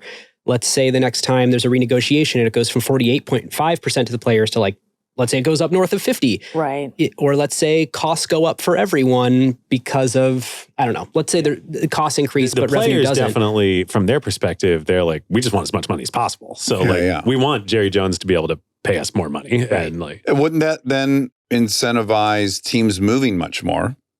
Because if I'm in a 50 million, I'm only making 50 million. I see in Dallas you can make 600. I start going, maybe it's already Austin, happening, right? Look at the Raiders, right? Going to Vegas. This is the thing that made the NFL was it doesn't matter how big of a market you're in. Yeah. If you have the best team and we create this really even product, it makes for this really powerful league. And they're very aware of this. They're keen of, they're not dumb, but money works. Money talks. What a fascinating business. Okay, so the last thing is the Super Bowl. Put a bow on it. Yeah, please. Again, I truly think every team, genuinely, their number one goal is to win the Super Bowl. If you make it to the Super Bowl, like I said a minute ago, you're playing all these extra games. You're not actually necessarily getting more money from that, especially if you're not the home team. We go to a Super Bowl, nobody's the home team. And then you might think okay, well, if you get to the Super Bowl, at least you're there, you spent all the money you would want to win. If you win the Super Bowl, you got to pay for the parade. That last line item, the parade. Parties and all that. So, well, don't players also have Super Bowl bonuses? That's the other, probably the bigger impact is not just Super Bowl bonuses, but what it does for contract negotiations in the coming years. Players be well, I helped you win a Super Bowl. And it does affect their value on the market. They're viewed higher as their skills are viewed higher. They're part of a Super Bowl team. Yeah. Could the NFL, have a downfall? Baseball was the NFL 50, 60, 70 years ago. Nobody would have questioned national pastime. You and I were even much more bullish when we did our NBA episode 3 years ago that the NBA was going to eclipse the NFL. Yeah. But this 82 game season where the coaches are incentivized to sit their best players and nothing really matters till the end of the season anyway. Well, nothing matters to the fourth quarter then, and nothing matters to the end of the season. Yes, that's what I was the biggest NBA fan. That was my religion for 8 years. And I was watching the Lakers during their run of complete dominance. So fun. And I remember just going, I should really only tune into the fourth quarter. That's when they start playing. Doesn't matter how much they're down. And then I was like, do I even like this sport if I sit through 3 quarters that don't matter? Yeah. It's interesting the limits that are just inherently in place. Like, I guess the obvious choice for them would be to add games in the NFL. But it's Which they're trying such to a do. violent sport Yeah. that there's really kind of a limit. They can't play 82 games a year in that sport. They're likely going to add another week. Yeah. Wednesday morning football. Tea time football. Breakfast football. That's how they're going to finally Wednesday. get Europe. Exactly. Exactly. Tea time. Oh, well, David and Ben, this has been awesome. Yeah, thanks for coming. How Yeah. fun. Thanks for having Thank us. you guys. We love your show. Thank so you for being much. such fans. And I mean, Yeah. You there's guys not are a great. week, not a day that goes by that we don't hear from someone. Oh, I heard about you guys on Armchair Expert. Oh, good. Yeah. So, guys, thanks so much for coming in. I hope we get to do this again. Yeah. Maybe another topic will burble up. The row. And yes, we'll be on your show. We'll be on your show. You know, Dad, Yes. if you want to come. Oh, David, were you whispering to that? Thanks so much, you guys. Thanks, All right, guys. take care. Stay tuned to hear Miss Monica correct all the facts that were wrong. That's okay, though. We all make mistakes. Okay. Well, Okay. hello. If you say so. Now, tell me if you've ever experienced this, okay? Okay. You get a new scratch. Scratch. Yeah. Yeah. And it turns into a scar. Oh. Okay. Okay. And You with me? yeah. You along so far? And then when you look at your arm or hand, wherever the scratch/scar is, you don't recognize your own self. Oh, no. Oh, you can't relate. I've not had that experience. Oh, okay. That's what you're dealing with? Yeah, I have a new scar. Is this the mole you try to pick out or the freckle that you try to dig out? I do often try to remove my own freckles. You're one to talk, okay? I've not tried to remove a freckle. You try to do lots of surgeries on yourself. True, but just no freckle removal. I don't know that that's possible. Well, it is. I mean, I'm not advising it, Yeah, okay. but I've successfully completed many Well, and removals. replace it with a scar? No, this is not that. Okay. This was a scratch or something. I don't know what happened there. But I guess I must have picked at it. And now it's a scar. Was it a little light white color there? Is that Yeah, what? do you see it? Well, now it has a little makeup on it because this is where I put my makeup. Oh, you put Oh, I thought you were covering up. No, I okay. wasn't. In fact, now it looks like I'm lying. Right. But No, give yourself Can a you see scar. Yeah. Oh my God. I know it's huge. It's so. I can't see it. Really? Yeah. I'm sorry. Well, the brown spot. Yeah, Oh yeah, I see the brown spot. that's That's him. a liver spot, I think. That's not what happened. That is not what happened. It was a It's time scratch. to enter our liver spot phase of life. I'm going to try to avoid that. Although aging is normal and natural. It's very natural. If you can do it without liver spots, you probably prefer it. Ideally, Yeah. yeah. But anywho, so now when I'm like typing, it's on my hand. I see it all the time, Uh-huh. and I'm like, who is she? Right. Whole new hand. That's kind of fun, though, I would say. Yeah, it's an Novel. opportunity for reinvention. Yeah. Slowing time down. That just a ding, ding, ding. These novel things slow time down. Yeah, they do. No one. Maybe that's why Jan's going so slow. Jan Brady. January. We're calling her Jan Brady now? Yeah. You got to catch me up. I'm sorry. Yeah, I thought where I did you already develop said that. Jan Brady? Sounds like a Jess. Absolutely. Yeah, Well, yeah. I've been calling her Jan, Okay, right. and then he added Brady. Well, tomorrow it's over. I know. Yeah. One more day, we can make it through. Yeah. Maybe. We can. Yeah. No, we can. Yeah, I started compulsively cutting my hair today. You know how I like to do that. Yeah, and it's an indicator. Yeah. But now I can't blow my nose. Oh, And I think that you're is replacing. burbling up. Okay, I think you're going to need a new replacement because soon you're not going to have any hair. I think I satiated my thing. What happens is I was going to do a little trim. It got bigger and bigger and bigger. And then I thought I had finished in the bathroom, but then I went to work out. And as I told you, I have reverse lighting or backlighting. I know. It exposes all these things. And then the madness of, I'm just going to do a trim. I know that's it. I keep scissors now in my gym, which is, yeah. And then I got to vacuum it up.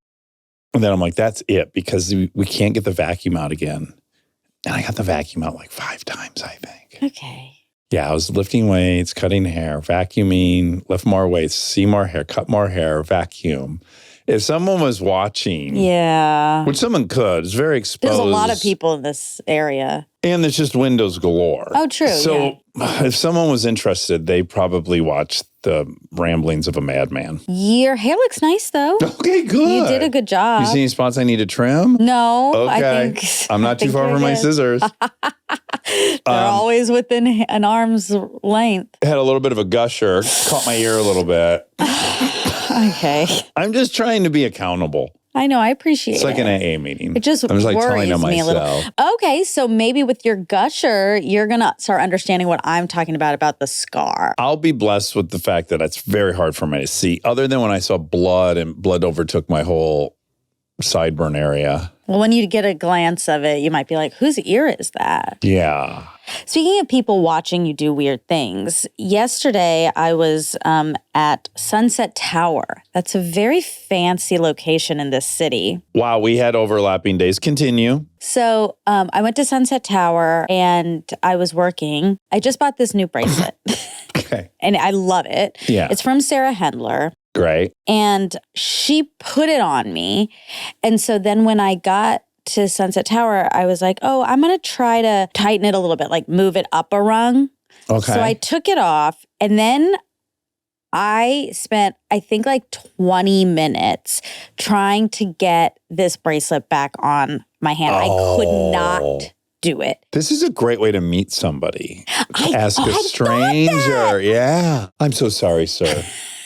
Could you hold my delicate wrist and help me Do you get mind helping me with this? I did think it could be a meet cute situation. this? Yeah, for sure. And then the universe is wily, right? Uh-huh. Because Rascally. yeah, I was thinking about that and meet cutes. And guess who reached back out? Who? The matchmaker. Oh, really? People remember it didn't, last time didn't go great. Mhm. And I felt, Bad about yourself. yeah, Yeah. I did. I felt I'll bad cut to the about chase myself. for you. And this one seems more promising. Okay. Less like conducive to me feeling like I hate myself. Okay, great. So we'll see. So Sunset Tower, did you see fancy people?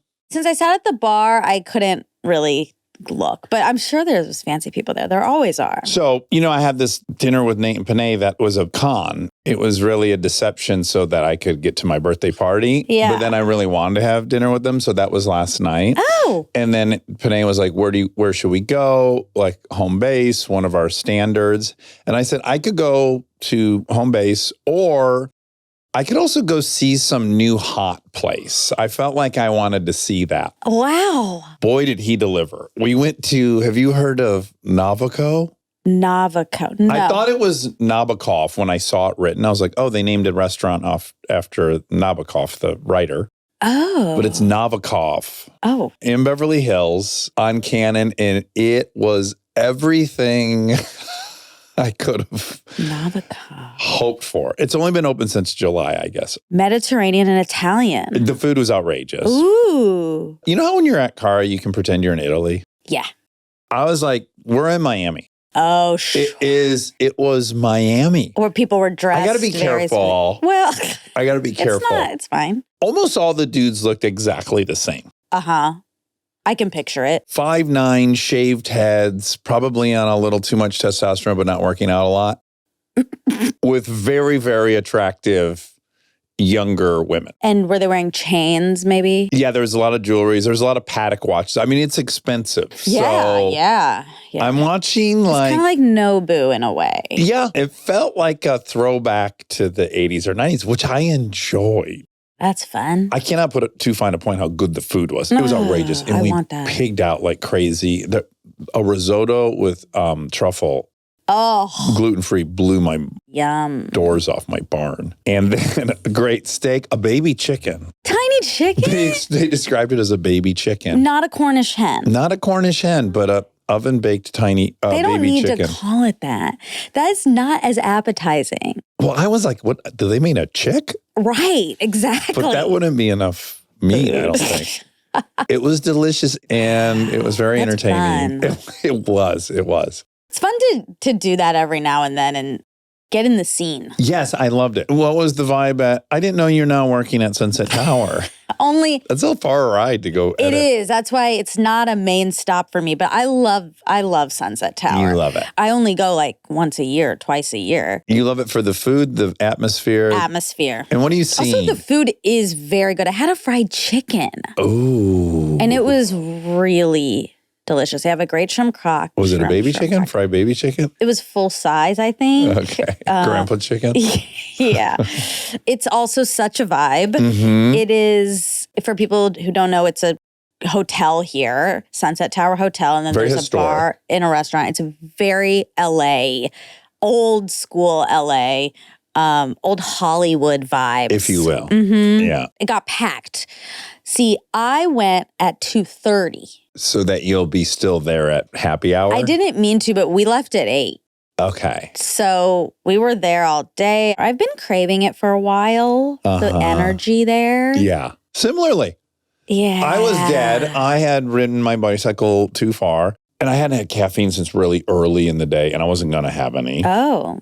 I was driving there. I was like, oh, a little drowsy for this big outing with the boys. Mm-hmm. But I did have some DCs at the place, and then the energy really did lift me up. Do you think that maybe now is not the time for you to be like cutting out caffeine? Well, I think it is in service of making sure I'm getting good night's sleep. Oh, okay. Right. Like I think getting a full uninterrupted 8 is ideal right now, which I did last night. Yeah. I think taking away things that you like. Blowing my nose.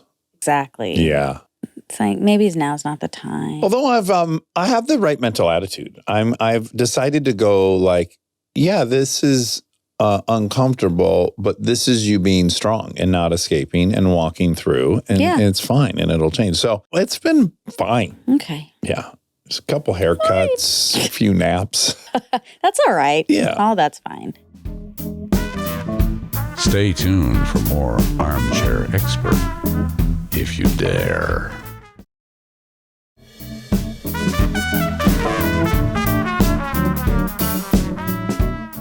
Anything thrilling happened since I saw you last? I guess those were big announcements that I already We both gave. went to restaurants. Went to I took a restaurants. bike ride. I took a long time to put my bracelet on. Yeah. Did you end up having someone help you? Yeah, when Julia got there, she did it. But not a stranger. No. I think that's the best I move. know, but it's also so... I'm so sorry. Excuse me. I've been trying to get this bracelet on for 20 minutes. Would you mind? I don't have any cooties. Well, I do have cooties. So look how fun this is already. Playful, dance, dance, dance. Before he even gets to the bracelet, you've now talked for 25 minutes. Sure, because he's going to have a hard time too. It's much harder than you'd think. Yeah, and then he's failing and he's laughing. That's funny. Oh my God. I'm falling in love just thinking about this. We had a funny moment last night. Every now and then you'll feel 13, which is really fun, which is George and I went to the bathroom. There was a girl in a cowboy hat he liked. Okay. Sitting at a table. And behind them was this cool little display of like the seafood they have. It was like a little mini market set up and they're grabbing stuff from there. It felt like you were invited to peruse this little thing. Okay. So on the way in, George spotted her and he's like, oh my God, look at that girl in the cowboy hat. I'm like, okay. So when we were coming out, I'm like, oh, let's look at these, let's look at the lobsters. You were wingmanning. Yeah. So we are looking, but we're also fake looking. Of course. And we're like looking at the vegetables and the lobster and this and that. And then as I turned to walk in, well, they're all looking at George and I. And then I'm like, and now what? Yeah, he's going to have to talk. He's going to have to talk. It's so That funny. part's hard. I felt like I was at the mall. We saw some girls at Burger King. And then we acted like we were going to buy something. Then we were like, you know what? I'm full. And turned around and it was like, well, that was the... Oh, wow. And then when I left, George... Well... I think we got their attention, and then as I was leaving, and George was like, "I'm gonna go back. I'm gonna go back and see what's happening with the cowboy hat." But us standing there looking at this stuff. It's so weird to be an adult, especially 50. Right? Yeah. I think. I was hearing the updates of A Single Life, and I was thinking, yeah, I'm glad I'm not. Yeah. I'm not on the scene. Well, that's, yeah. Speaking of young men, Ben and David. Oh, wow. Fun. Ben and David. Yeah, they're great. Really, really, really. That was a very fun time. Yes. And now I'm really into the NFL as an institution. Yeah, as a corporation. Yeah, as a business. As a capitalist communism. Yesterday, I bought some vintage clothes and bought a LA Rams. There's an LA Rams vintage shirt. Oh, really? And I got that because now I really like the LA Rams because they were really ahead of their time progressively. Right. So now you're a huge fan Yeah. of the Rams. And I live here. You're a Ram fan. Well, let's see. The biggest fact to check and the most exciting fact to check is Taylor Swift's car collection. Oh, okay. Yeah. This is very exciting. Very. Does she have a car collection? I was a definite no. Uh-huh. And I felt very arrogant, in my opinion, because I feel like I know everything about her. Yeah. Only because I listened to a great podcast, Every Single Album, shout out, that breaks down all of her albums. And they do other people too. And they also just do like music industry stuff. And the two hosts are really awesome. So I love that. And now I feel like I know everything because they do deep dive, but I don't think they've talked about her car collection. Right. They skipped that part. So she does have one. This is fantastic. What are her cars? Okay, there are 3 sections of cars she has. Okay. Luxury, sports, and practical. Okay. Luxury, Mercedes AMG G63. Oh, what a wonderful sedan. Luxury vehicle. Twin turbo. Is that a luxurious. sedan or a... Yeah, 4-door sedan. Oh, I thought it was a G-Wagon. G-Wagon is the G63. That's what I said. Oh, I thought you said S. No, G. Oh, wonderful. Yeah. Love those. Love those. Eric's even thinking of getting one. Really? Yeah. G-Wagon. Yeah, they're so good. I would like to have one in my life You would. at some point. Yeah, potentially. they're great. They're very expensive. Are they me, though? But kind of. Every time I see a G-Wagon, it's mostly rich, hot women driving G-Wagons in LA. Yeah, it skews female. Really? She also has Mercedes-Benz S-Class. That's So what I was you- referring yeah. to, but not the AMG version. Right. Okay. Then she has a Mercedes Maybach S650. That's like That's a fancy. coach-built, Mercedes-based, like a private plane for cars. Wow. It's a rolling atelier. Wow. Yeah. Then there's the Cadillac Escalade. Standard, you got to have it for arriving at functions. You're up high. If you're wearing a dress, you can exit the vehicle without your beaver Exposed. accidentally being exposed. Yeah, special occasions. Okay, now we're into sports cars. Okay. Audi R8. Okay, yes. Very elegant design first. Okay. Not the most performing Oh, all right. of super Allegedly. cars. Okay. No, objectively, but very elegant looking. It does say right here, a high performance supercar. Yep, and it is. It's got the Lambo V10 or it's got the V8, depending This on says which. V8. Okay, I'm surprised she doesn't have the V10, but when I talk to her, I'll get her to. You'll get her to Oh, yeah, and that's a upgrade. very feminine supercar. Okay. Now, she also has a Ferrari 458 Italia. That's a shocker. Yeah. Yeah, that's interesting. That's when she plays Lavender Haze, I think.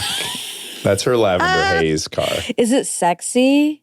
Well, Let's it's just see. an Italian. I mean, it's so. Italian stallion? Yeah. Very dude car. Very, very few women go out and buy a 458. Oh, wow. Yeah. I'm looking it up.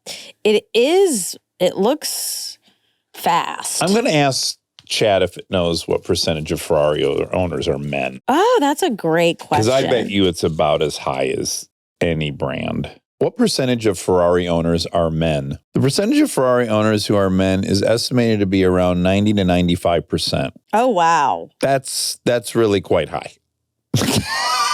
So she can count herself in the 5%. That's awesome. Okay, then she has a Porsche 911 Turbo. Perfect car. Very exciting.